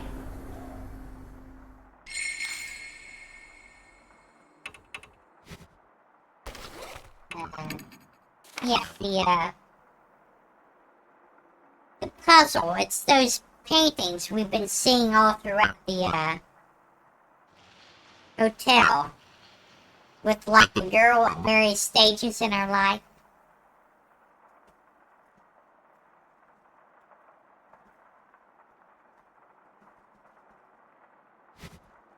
Unfortunately, I have the combination right here. This 4,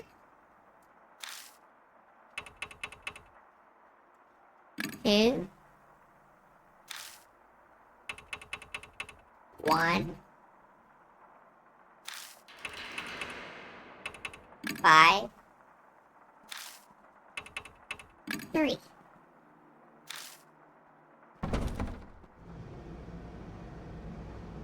And there we go.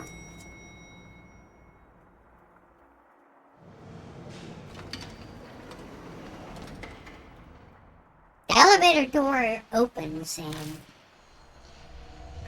a musty stench greets me. But that's not all. This smell is blood.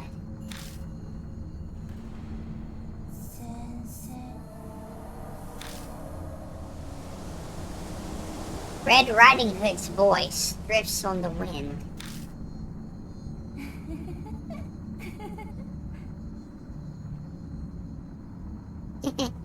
I've been waiting for you. No, I doubt my words will reach her. I feel like I have to at least say it. I'm not the one you respect. I'm not the one you're waiting for.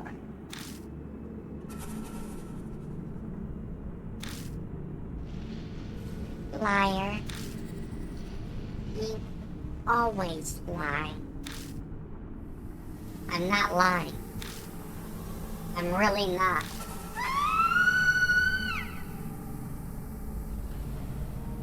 The scream splits the night. It's the same one I heard during the spider torture. Stop! Stop this!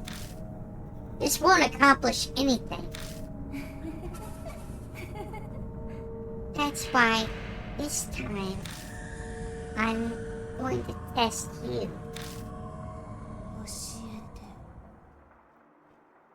Tell me the truth.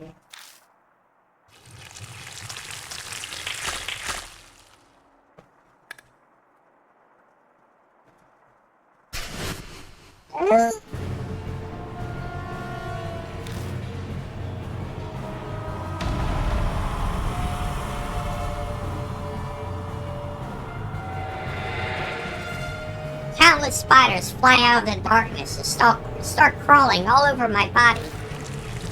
The swarm of spiders keeps coming.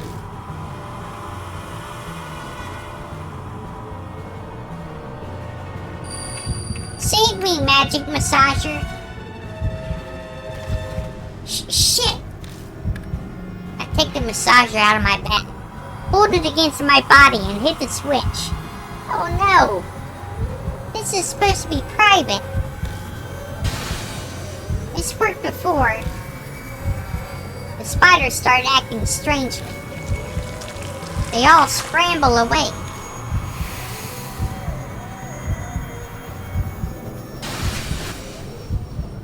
Red Riding Hood lets out a dusty sigh.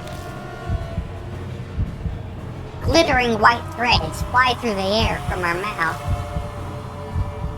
Is trying to use her spider silk?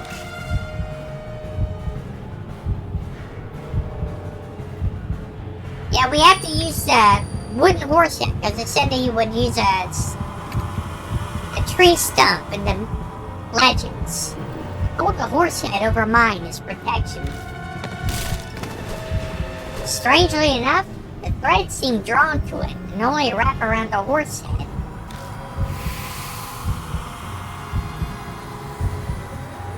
Get it.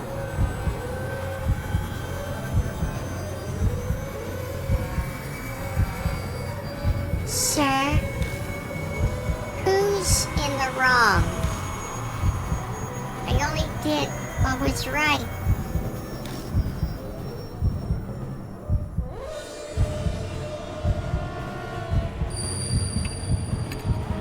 That's for the law to decide, not you.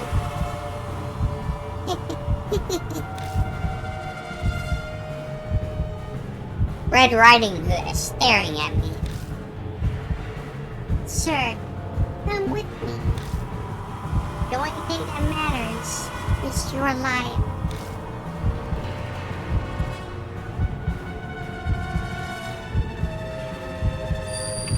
How do you know a person's worth?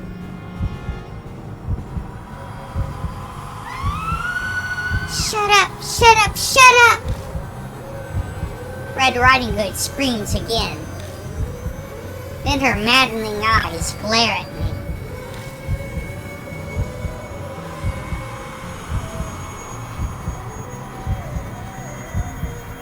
Sir, how do I look to you?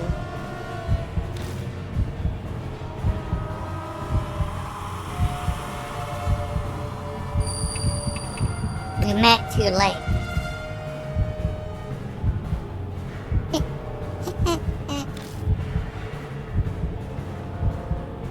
What do you like about me?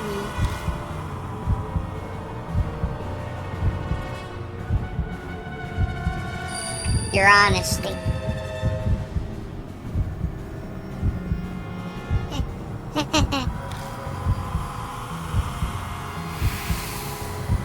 We did it.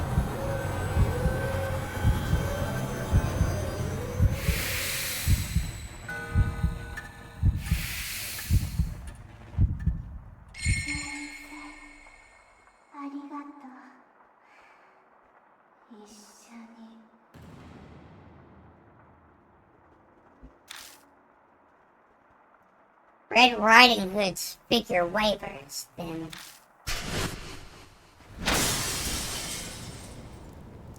smashes through the window and off into the night. No! What? Did she just jump? The bustling city can be heard out the window. I wipe my sweaty brow with my shirt sleeve. Something touches my cheek. Something's floating in the darkness. A thread. As I follow it with my eyes, I realize that it's wrapped around my wrist. Whoa! Something yanks me toward the window.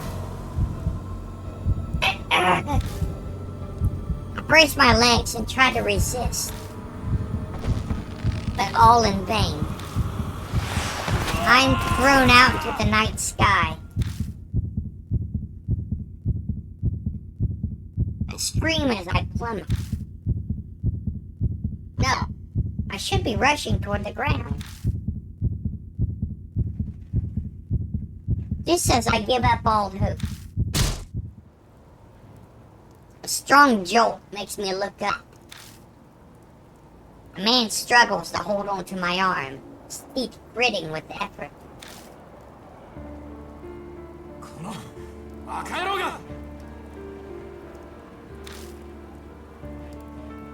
You stupid idiot. Machida? Shut up and give me your other arm.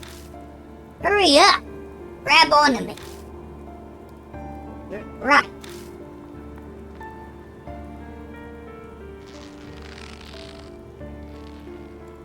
He desperately tries to pull me up, and after what feels like an eternity of struggling, I make it over the ledge and tumble safely back inside the hotel.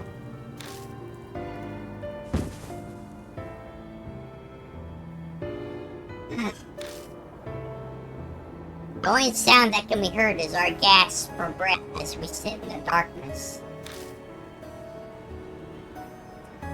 Why did you ignore my orders? Machida spits words out between wheezes. Sorry. This isn't the time to be making excuses. Might be better off shutting up. Idiot. Try putting yourself in my shoes. Is she gone? I think so. The window. I'm still trembling as I point to the broken window. She threw herself out of it. She might have been trying to take me with her. No, not you. That sir person. Yeah, I suppose you're right. Can you walk? Then let's go. Machida slowly stands and looks at me. Nicely done. That wasn't bad work for an amateur like you.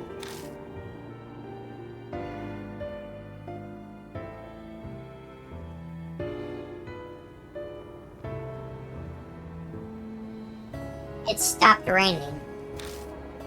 The cool wind on my cheek hints at autumn. I'm gonna drop by and see Daimon. I'd like to see how the others are doing. Yeah. What?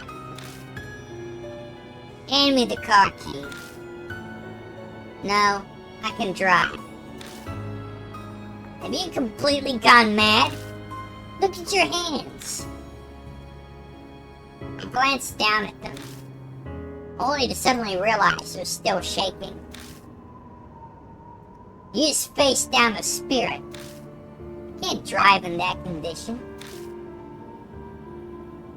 The choice made for me, I take the key out of my pocket, toss it to Machida. The corner parking lot. Right. You rest here.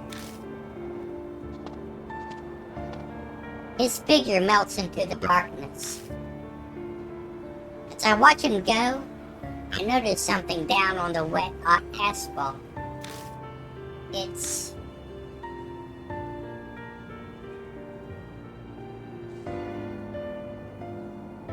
a dead spider. It lay there, legs all curled up, almost as if it was desperately trying to hold on to something.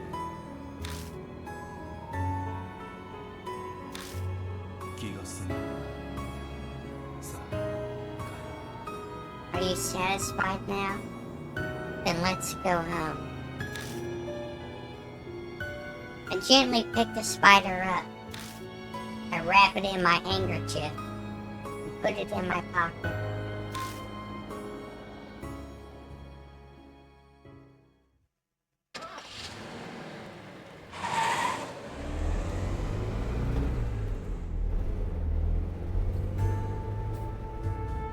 The car ride back is a blur. I sat and let Machida's voice wash over me like background radio noise. I remember wondering if Red Riding Hood might have stolen a part of my soul. Before the investigation today, Moe tipped us off on that testimony, remember? That helped me connect the dots. I realized a teacher was wrapped up in the case. A teacher from a school near the hotel was arrested for breaking the law. That's... What does that have to do with anything? There was an odd part in Akko's testimony. They were scared they'd be reported, but nothing ever happened. In other words, Esco never went to the police after paddling to the teacher. But maybe more, he couldn't go. I frown as I try to put the pieces together. I think I'm too spaced out. It's not making sense. You'd never make it as a detective. Can't he just drop that? I don't plan on becoming one anyway. There's only one possible answer. This Sir person Esco trusted so deeply was one of Masquerade's customers. What? I feel like I've been hit up on the side of the head, and not with a pillow, more like a lead pipe. The one she sought salvation from ended up being a criminal. The definition of irony. Machida glances out the window and chuckles dryly. The bitter sound fits both our moods. It was the teacher, Emilia, the one mentioned in Akko's testimony. I saw a photo of him. He was thin, tall, the type popular with students. Well, I suppose. He glances back at me through the mirror.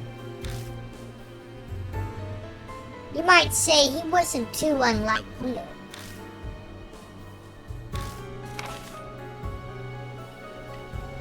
Machida suddenly tosses a file at me. Those are the research results. Look them over if you want to know more. Results? I flip through the thick bundle of paper.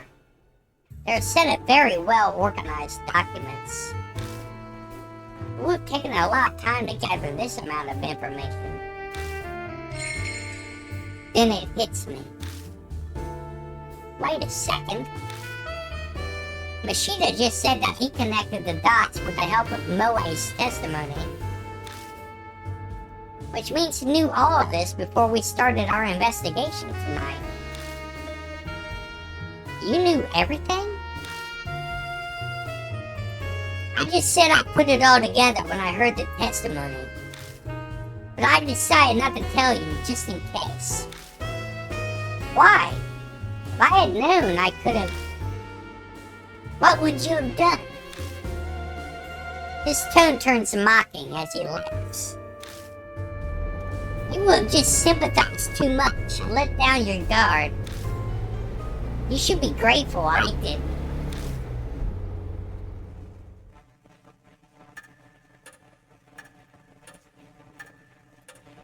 Machida leaves me with the research file and heads to Daimon's hospital. Now that I'm alone, I can't keep my 3 hospitalized friends out of my mind. But there's nothing I can do for them right now. I've done everything I can. I bolster myself with that information. I spread Machida's documents out on the table. I'm exhausted, but I feel like I need to go through them today. Who in the world was Red Riding Hood? If Machida was right, the truth should be right in front of me.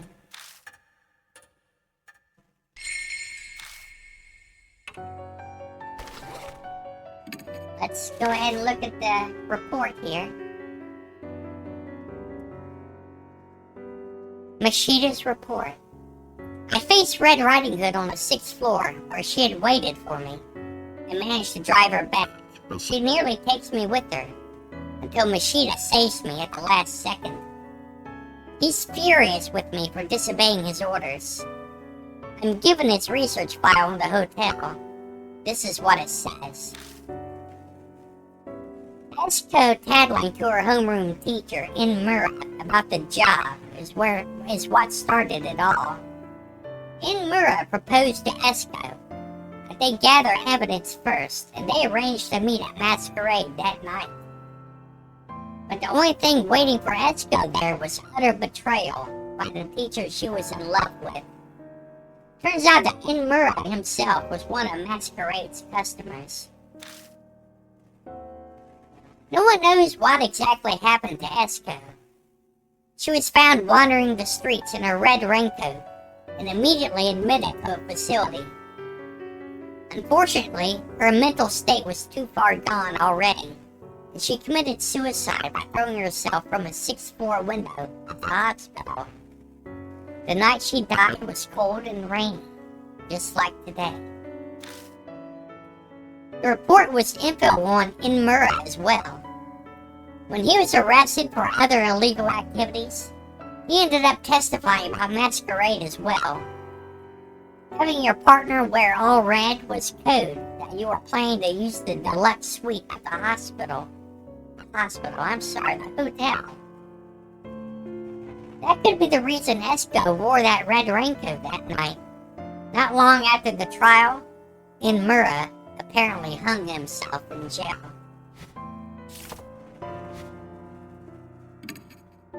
go ahead and save.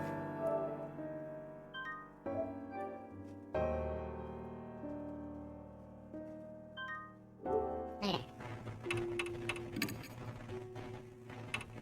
Let's rest.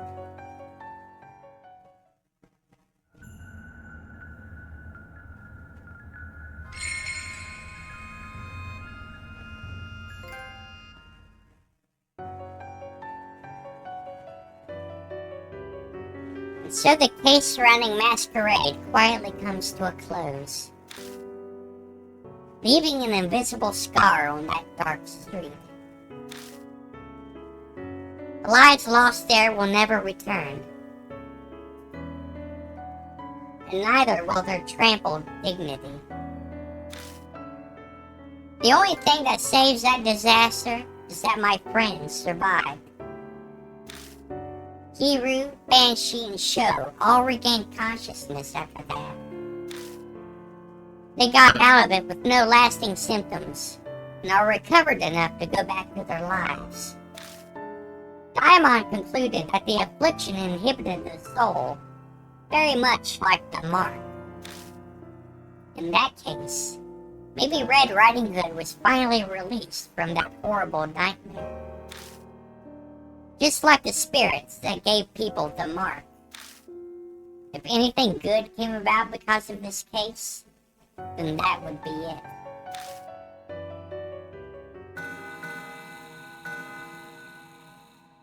A week later.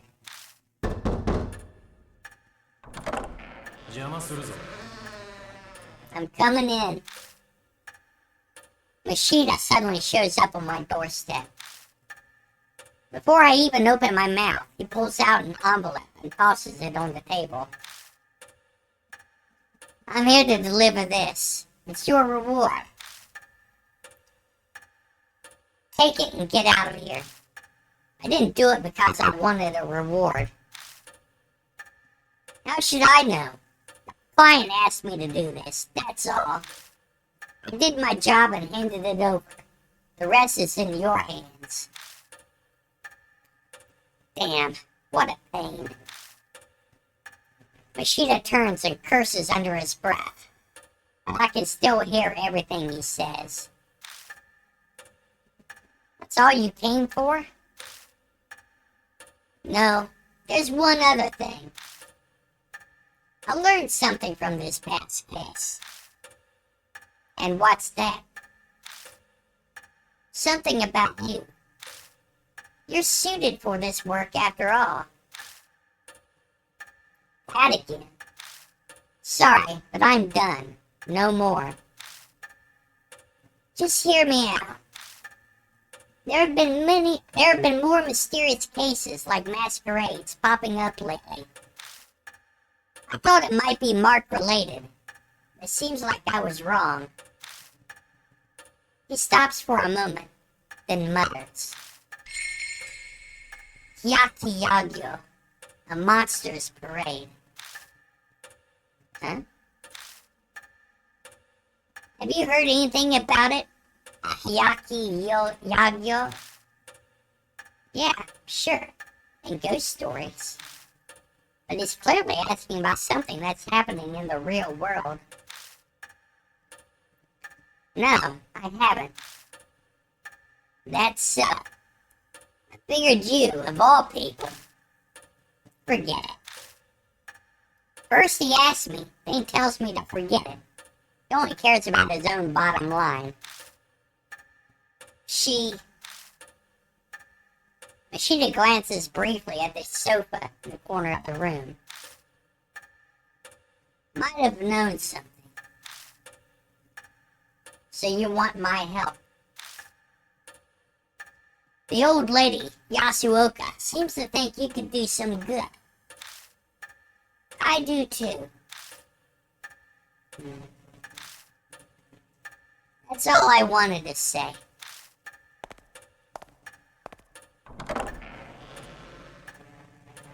No, wait. I have one last bit of advice. No, wait. I'm going now. No, wait. Quit doing stuff like that. Like what?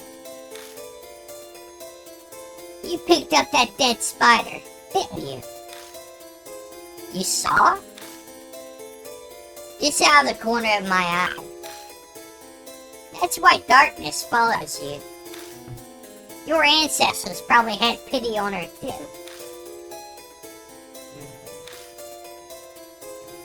The living and the dead can't coexist. If you try to accept their feelings, you'll just end up getting pulled in.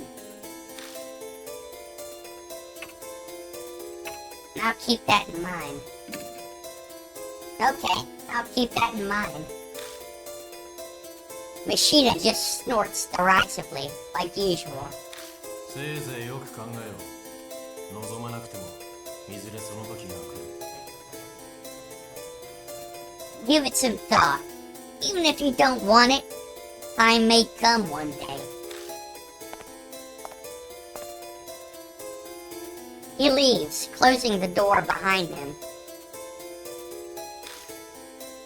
That marks the end of the case, and the end of one chapter in my story.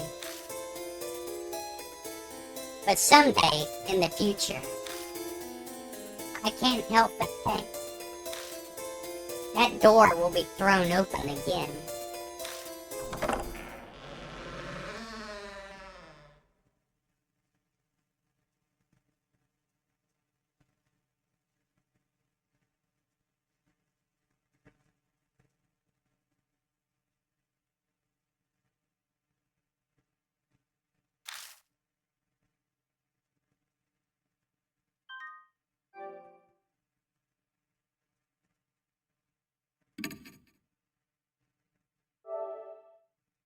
And that is that. That's the end of Death Mark.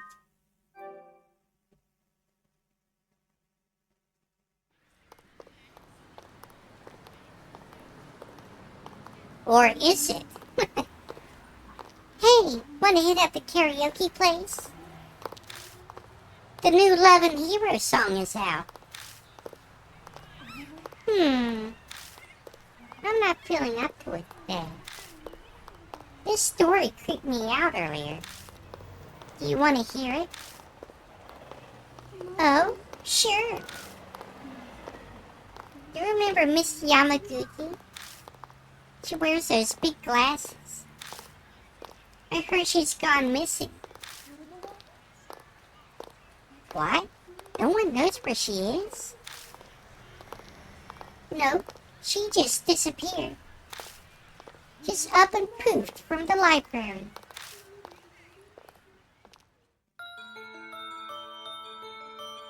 One of the student librarians said she was researching something there. But then she vanished. But she's super diligent, right? One of the students thought it was weird that she'd up and leave like that. So he checked in on her. But when he did,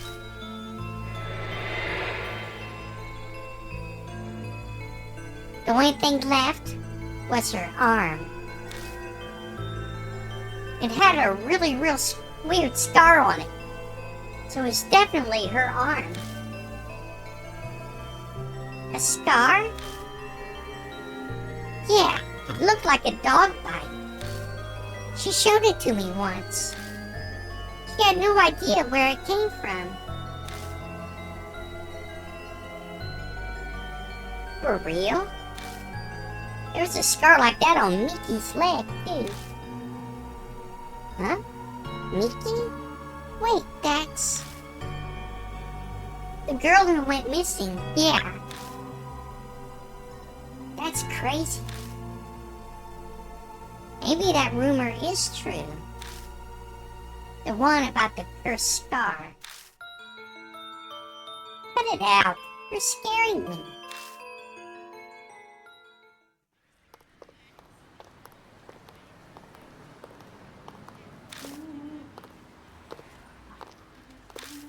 Wait a second, this is just repeating.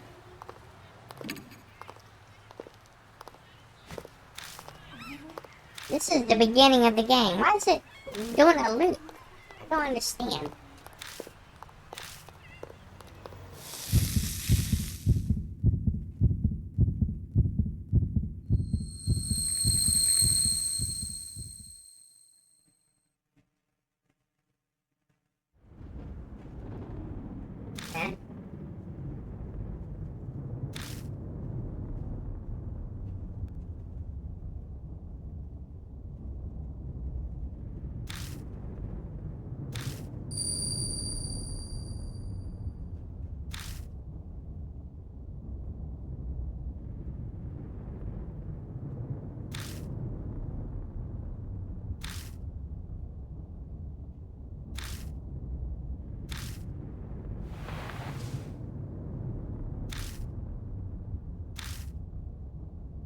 Yeah, this is just repeating the beginning of the game. I don't know why it's doing this. I don't know why it didn't go back to title, but... Okay, let's go ahead and just, I think that's it. Let's go ahead and head back to the waiting room.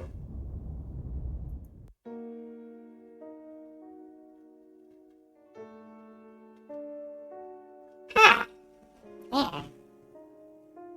Well, thank you for spending the evening with me. And reaching the end of, Deathmark. It's been a while since I played this game, but I still enjoyed it just as much on the second time through. And I'd recently picked up the sequels to Deathmark, and I hope to play them sometime soon. And I haven't played those before, so it will be a first time playthrough for those games. But let's see about rating someone.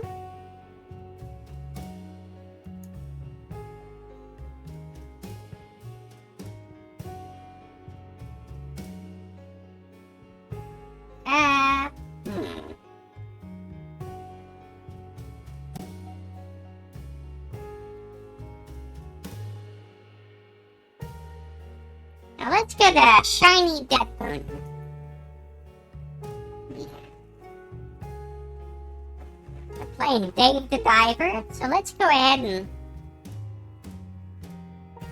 pay a visit to them. But thank you all for spending the time with me. Enjoyed seeing some of you again.